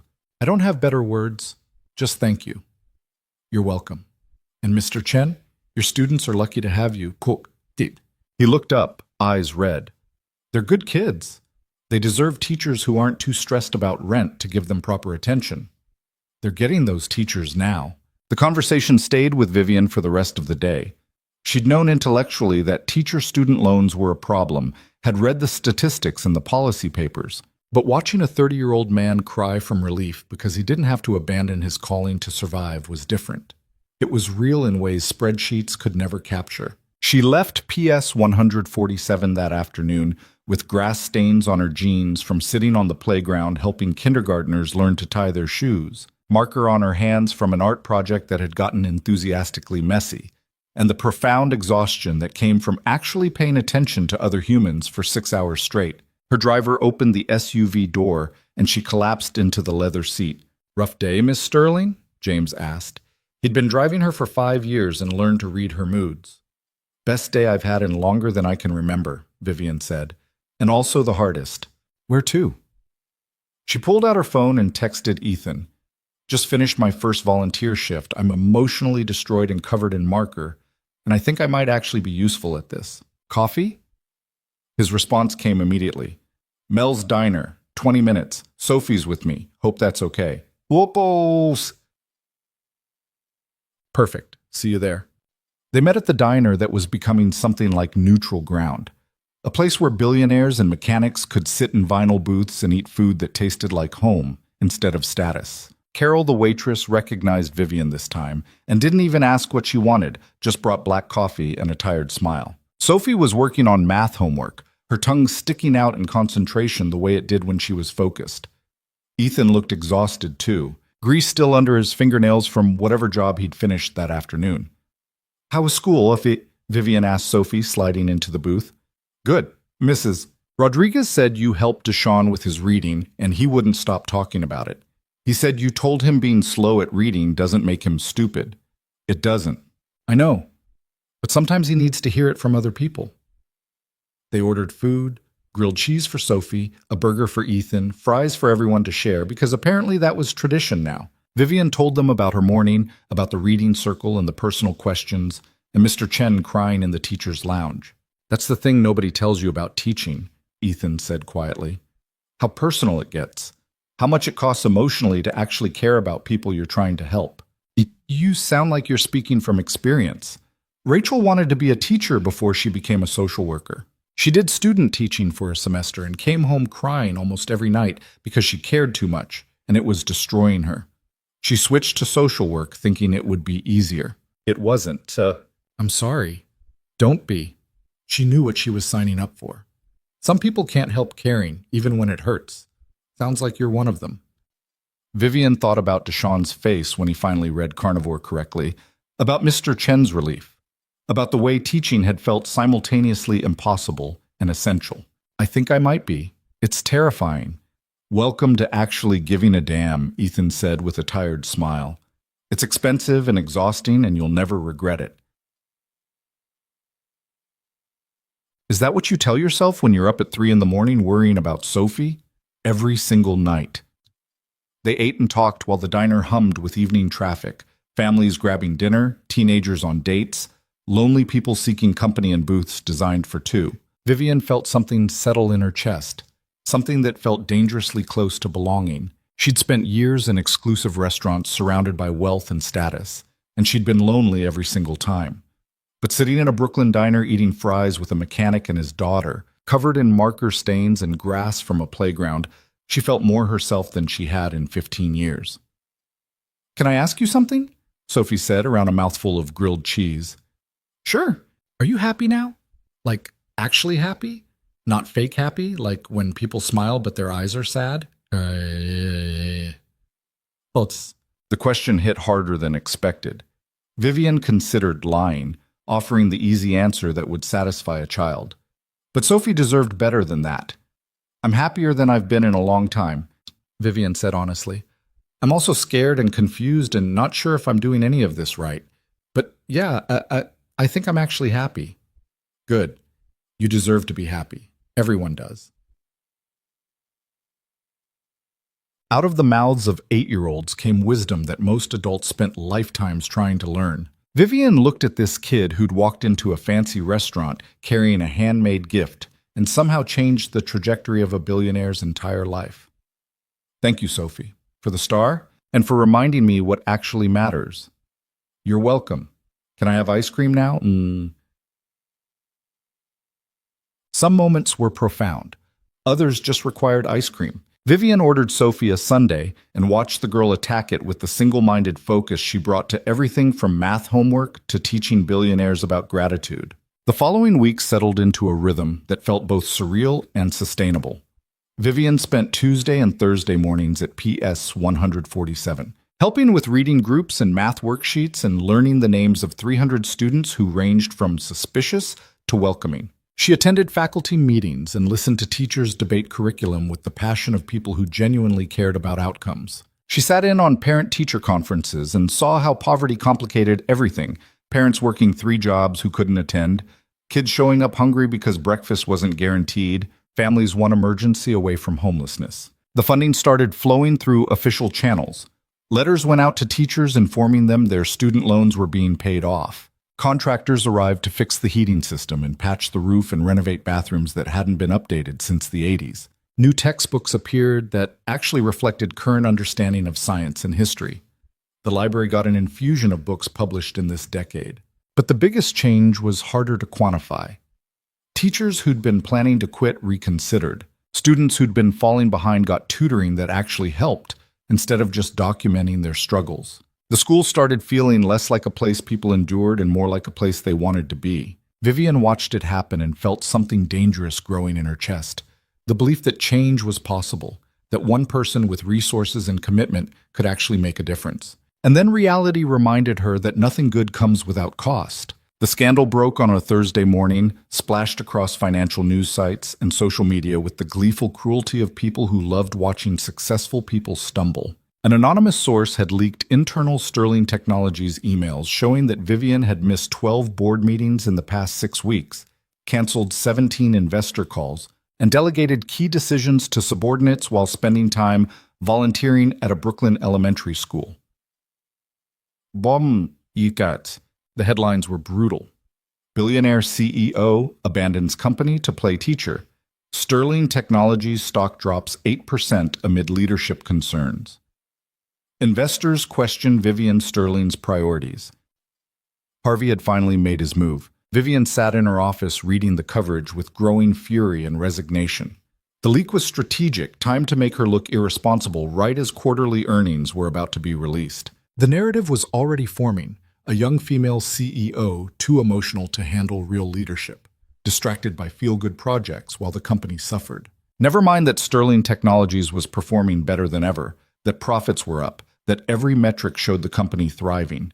Harvey had found a vulnerability and exploited it with surgical precision. Marcus appeared in her doorway looking grim. The board is calling an emergency meeting for tomorrow morning. Harvey's pushing for a vote of no confidence. Of course he is. Vivian, this is serious. If they vote against you, you could lose the CEO position. Everything you've built, everything I've built is making me miserable, she interrupted. I'm finally doing something that matters, Marcus. If the board wants to punish me for that, let them try. You're not hearing me. You could lose everything. The company, your reputation, your ability to fund the school projects. That made her pause. She'd been so focused on her own convictions that she hadn't considered the cascade effect.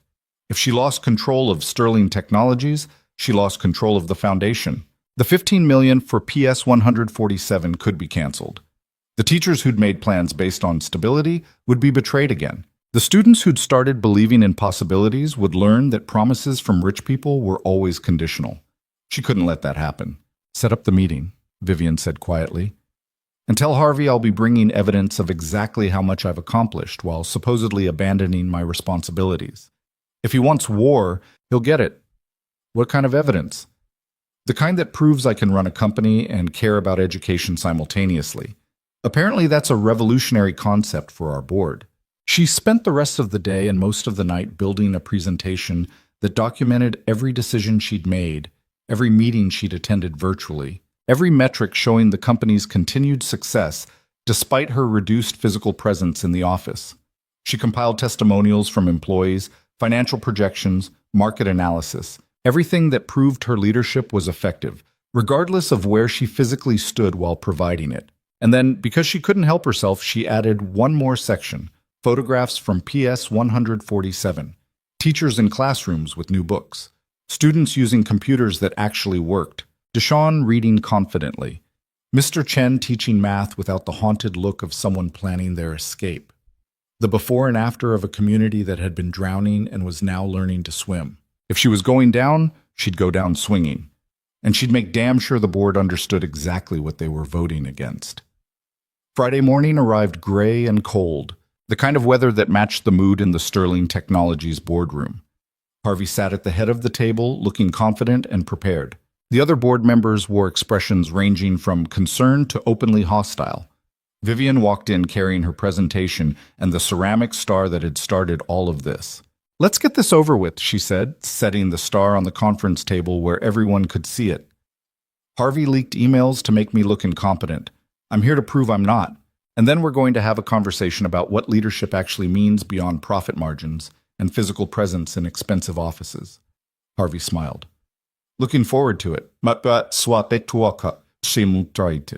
The battle had begun, and Vivian Sterling, who'd spent 15 years avoiding conflict in favor of strategic compromise, was about to learn whether conviction was enough to survive when power turned predatory. Vivian opened her presentation with numbers that made Harvey's confident expression falter. Sterling Technologies had grown 12% in the quarter she'd supposedly been neglecting it. Profit margins were up. Employee satisfaction scores had reached record highs. 3 new contracts worth a combined $200 million had been signed while she was volunteering at PS 147. "Leadership isn't measured by hours spent in an office," Vivian said, her voice steady despite the adrenaline flooding her system. "It's measured by outcomes, by the decisions that get made and the people who execute them. I've been working remotely 2 mornings a week, not abandoning my responsibilities, redistributing my time towards something that actually matters, while maintaining every metric this board claims to care about. She clicked to the next slide, showing her schedule breakdown. Board meetings attended virtually, investor calls handled during lunch breaks, strategic decisions made from her phone while sitting in a third-grade classroom. It was chaotic and unconventional, and it worked. "You missed the Holbrook acquisition meeting," Harvey interjected. "A $100 million deal that David had to negotiate without your input." "I didn't miss it. I attended virtually and approved the final terms via video conference. David handled the in-person meeting brilliantly, which is exactly why I hired him. Or are you suggesting our CFO is incompetent?" David shifted uncomfortably, but didn't contradict her. Harvey's jaw tightened. "This isn't about one meeting, Vivian. It's about pattern. You're distracted. Your priorities have shifted from the company to a vanity project that makes you feel good, but serves no strategic purpose." "Is that what you think education is? A vanity project? Well, I think spending $15 million on one elementary school while taking time away from running a billion-dollar company is irresponsible." Vivian clicked to the photographs from PS 147. The boardroom screen filled with images of students in classrooms that no longer looked like they were falling apart, teachers who didn't look exhausted and defeated, a library with books that weren't held together with tape. "These are the children my vanity project is helping," Vivian said quietly. 300 kids who deserve the same educational opportunities as children in wealthy neighborhoods. 25 teachers who were planning to quit because they couldn't afford to keep teaching. A community that was drowning and is now learning to survive. She clicked to the next image. Sophie and Deshawn in the reading corner, both smiling, both holding books. "That's Sophie Cole. She's 8 years old. She walked into a restaurant and gave me a handmade ceramic star because my foundation kept her school from closing. She reminded me why my father started this company, because education changes lives and wealth without purpose is just accumulation.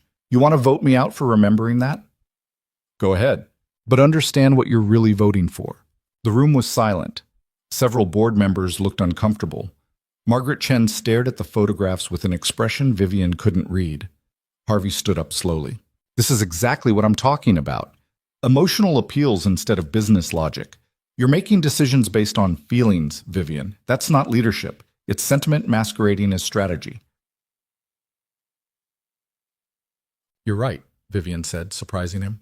"I am making decisions based on feelings.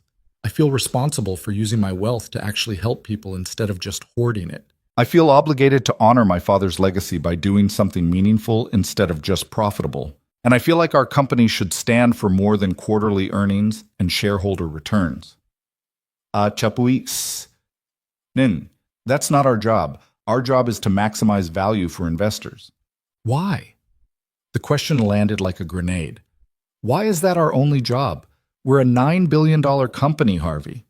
We could maximize investor value and do something meaningful. The two aren't mutually exclusive unless we decide they are. This is business, not charity." "This is my company," Vivian shot back. "My father built it. I grew it, and I get to decide what it stands for. If that makes you uncomfortable, the door is right there." Harvey's face reddened. "You can't talk to board members like, I can talk to you however I want when you're trying to stage a coup based on leaked emails and manufactured concern. You don't care about the company's performance, Harvey. You care about control. And you're terrified that I might actually succeed at building something that matters more than your investment portfolio. That's out of line."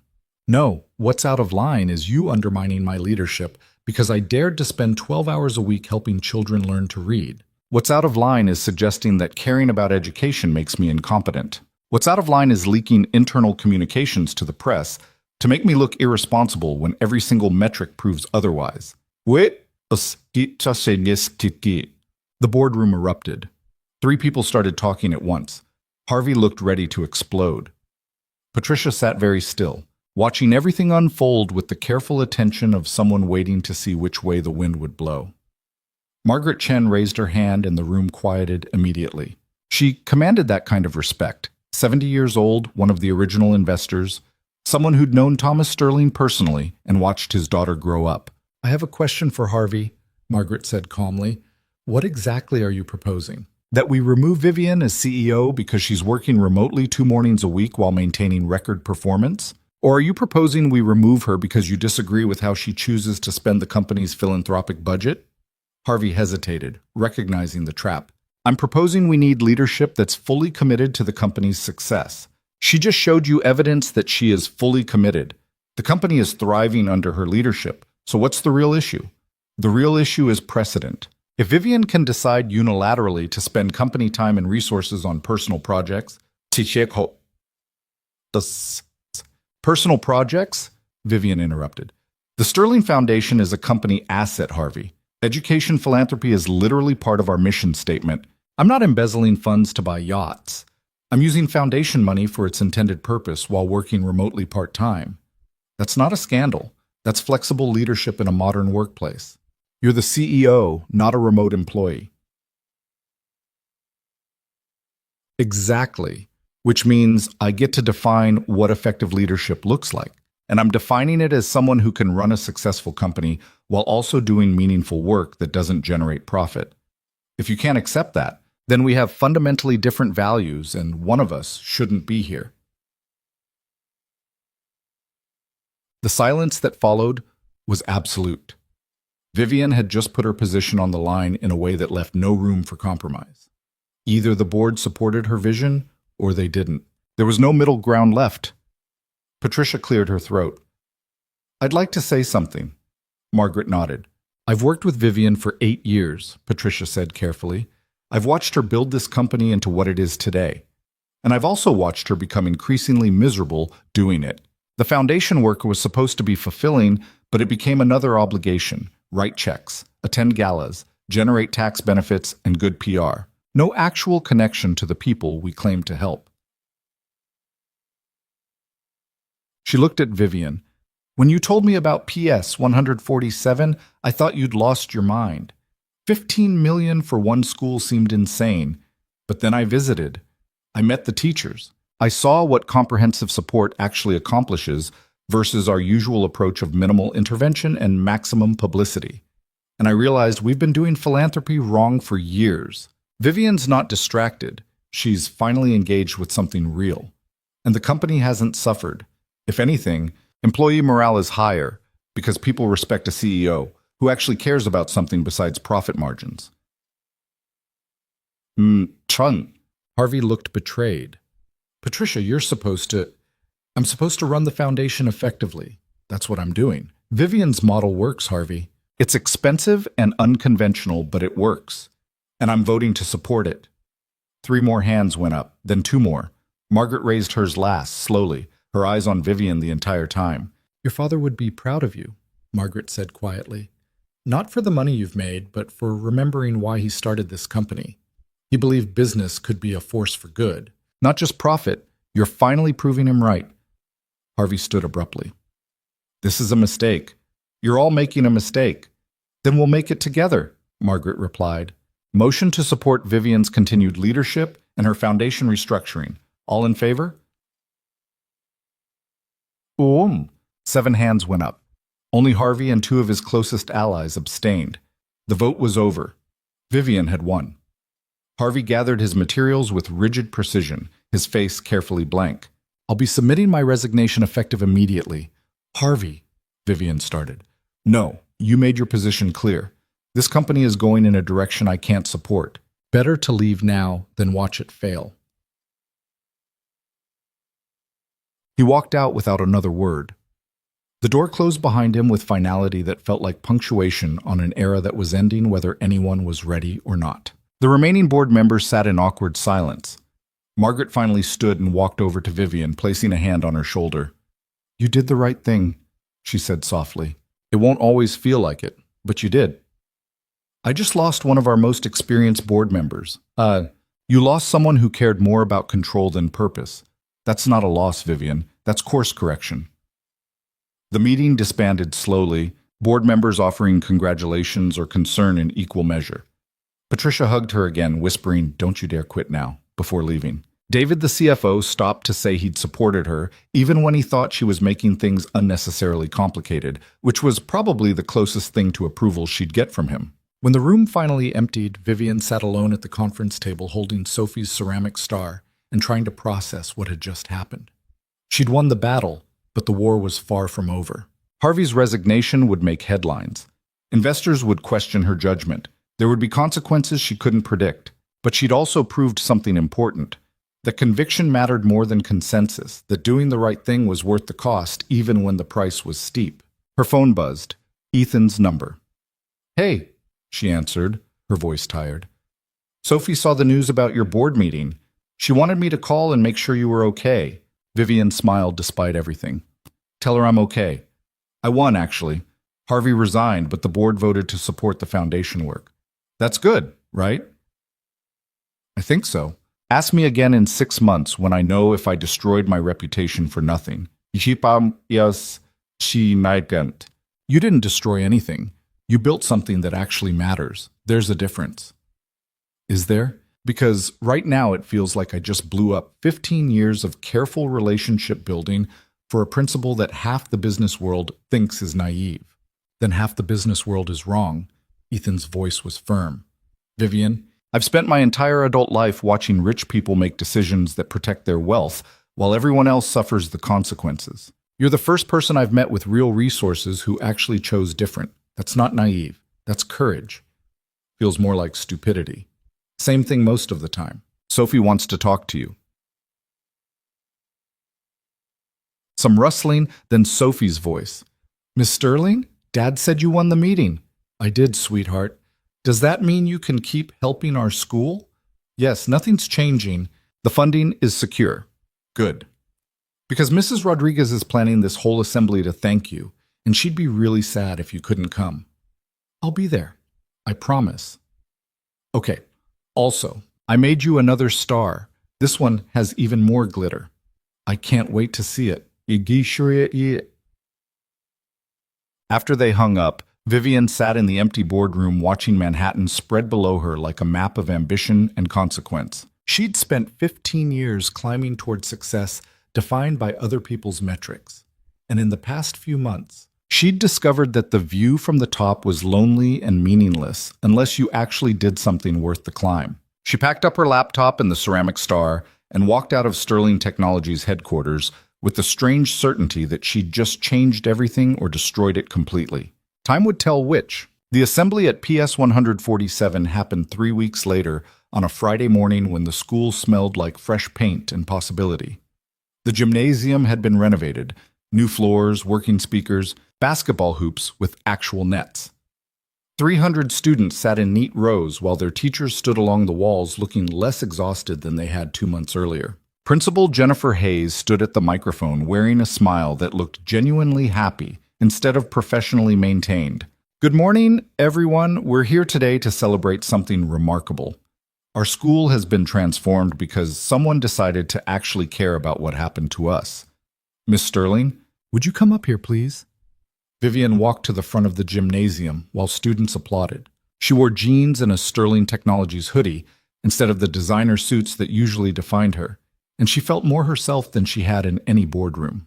"I don't really deserve this," Vivian said into the microphone. "Your teachers did the hard work. They've been showing up for you every day for years without enough resources or support or recognition. I just provided money. They provided everything else." "But you came back," Sophie shouted from the third row. Several students giggled. Mrs. Rodriguez tried to look stern, but failed completely. "You're right," Vivian agreed. "I came back, and I learned something important by being here. Money matters. I'm not going to pretend it doesn't. But what matters more is showing up, being present. Actually seeing the people you claim to help instead of just writing checks and walking away." She looked around the gymnasium at faces that ranged from kindergartners to 6th graders, at teachers who'd been drowning and were now treading water, at a community that had been abandoned and was now learning to trust again. "My father taught high school math for 30 years, Vivian continued. "He used to say that education was the only investment that always paid dividends. He was right, but I forgot that for a long time. I built a fortune and told myself I was honoring his legacy by donating to schools. But I wasn't honoring anything. I was just easing my guilt while maintaining distance from the actual work of helping people learn." She pulled Sophie's ceramic star from her pocket, the original one, now joined by a second one even more covered in glitter. A very brave girl gave me this and reminded me what actually matters. Not wealth or power or status, but showing up for people who need you. Being present. Caring enough to actually do the work, instead of just funding it from a distance. You all taught me that, so thank you. The applause was thunderous. Students stood up, cheering with the unfiltered enthusiasm of people who didn't know they were supposed to be cynical yet. Teachers wiped their eyes. Jennifer put her face in her hands, shoulders shaking with relief or joy or exhaustion finally finding outlet. Sophie ran up to the stage and threw her arms around Vivian's waist. Then Deshawn joined, then Marcus, then half the third grade was crowding the stage for a group hug that was chaotic and genuine and completely perfect. When the assembly finally ended, Vivian spent the rest of the morning in classrooms helping with math and reading and science projects. She ate lunch in the cafeteria with students who asked impossible questions and told terrible jokes and treated her like a regular volunteer instead of a billionaire trying to be useful. At the end of the day, she found Mrs. Rodriguez in her classroom organizing books for Monday's lesson. "Can I ask you something?" Vivian said from the doorway. Maria looked up, surprised. "Of course. Do you think this is working? Not just the money, but the whole approach. Comprehensive support instead of minimal intervention. Am I actually helping or just making myself feel better?" Usitom malabasishkas, Mrs.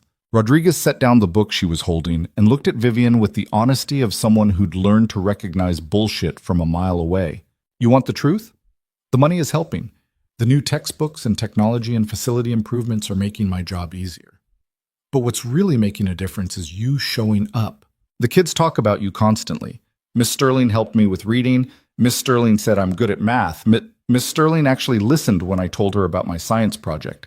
They're learning that adults with resources can be trusted to care about them. That's worth more than any dollar amount. I'm terrified I'm going to screw this up," Vivian admitted. "That I'll get distracted or bored or the novelty will wear off and I'll abandon them like every other rich person who made promises." "Then don't. Keep showing up. That's literally all you have to do.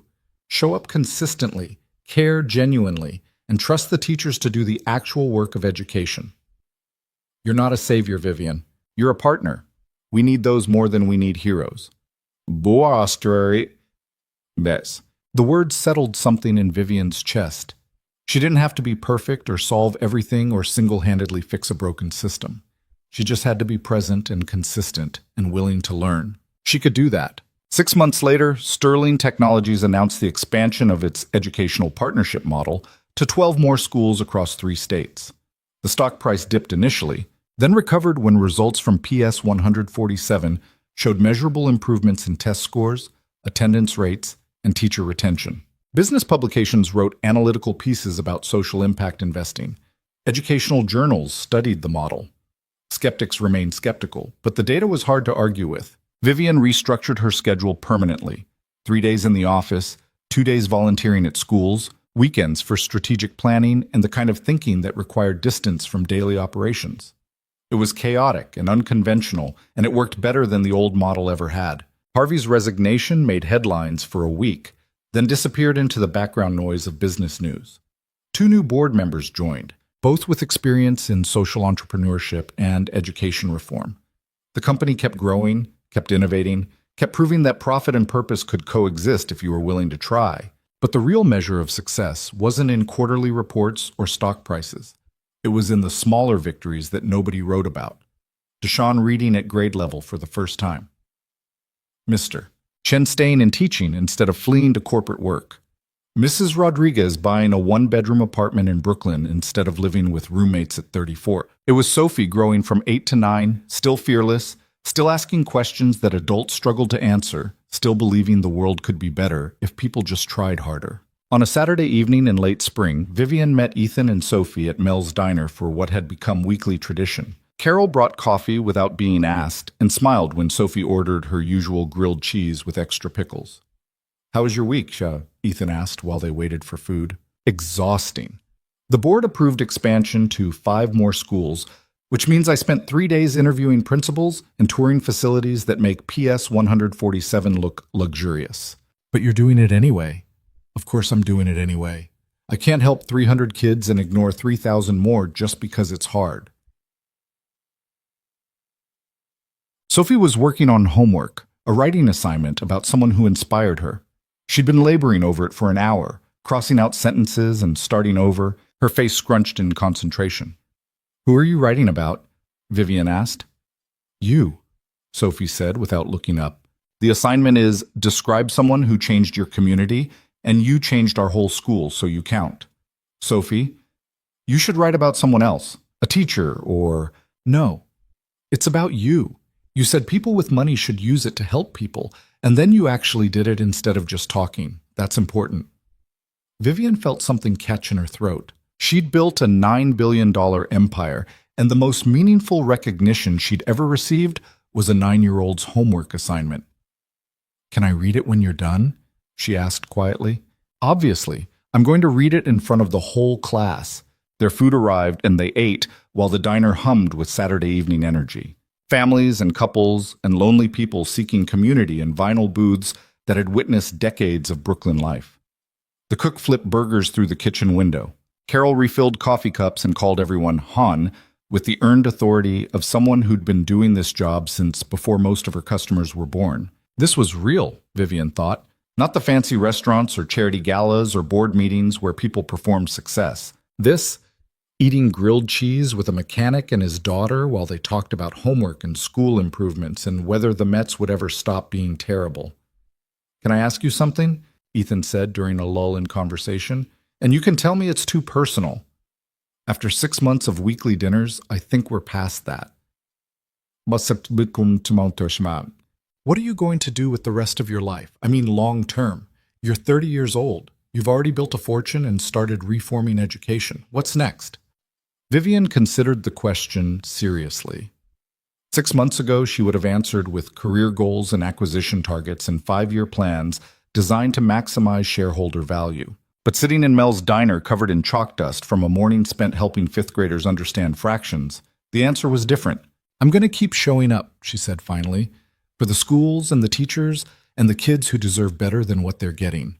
I'm going to prove that wealth can be used for more than accumulation, that business success and social responsibility aren't mutually exclusive. And I'm going to try not to screw it up too badly along the way." That's a good plan. It's a terrifying plan. I have no idea if it'll work long term. The foundation is spending money faster than I ever imagined. And if results don't justify the investment, everyone will say I was naive and emotional and Harvey was right. Then prove them wrong. What if I can't? Ethan set down his coffee and looked at her with the steady certainty of someone who'd survived worse than public opinion and business criticism.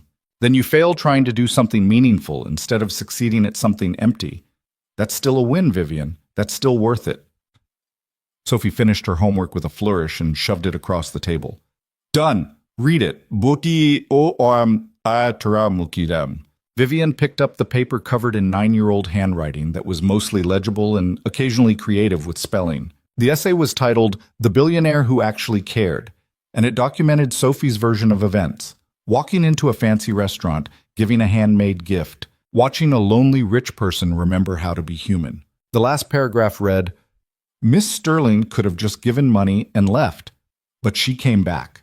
She helps us with reading and math, and she eats lunch in our cafeteria, even though the food isn't fancy. She taught me that having money doesn't make you good or bad. What makes you good is what you choose to do with it. Miss Sterling chose to help people who needed her.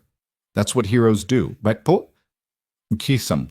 Vivian read it twice, then folded the paper carefully and handed it back. "That's beautiful, Sophie. Your teacher is going to love it. Do you think I should change anything?"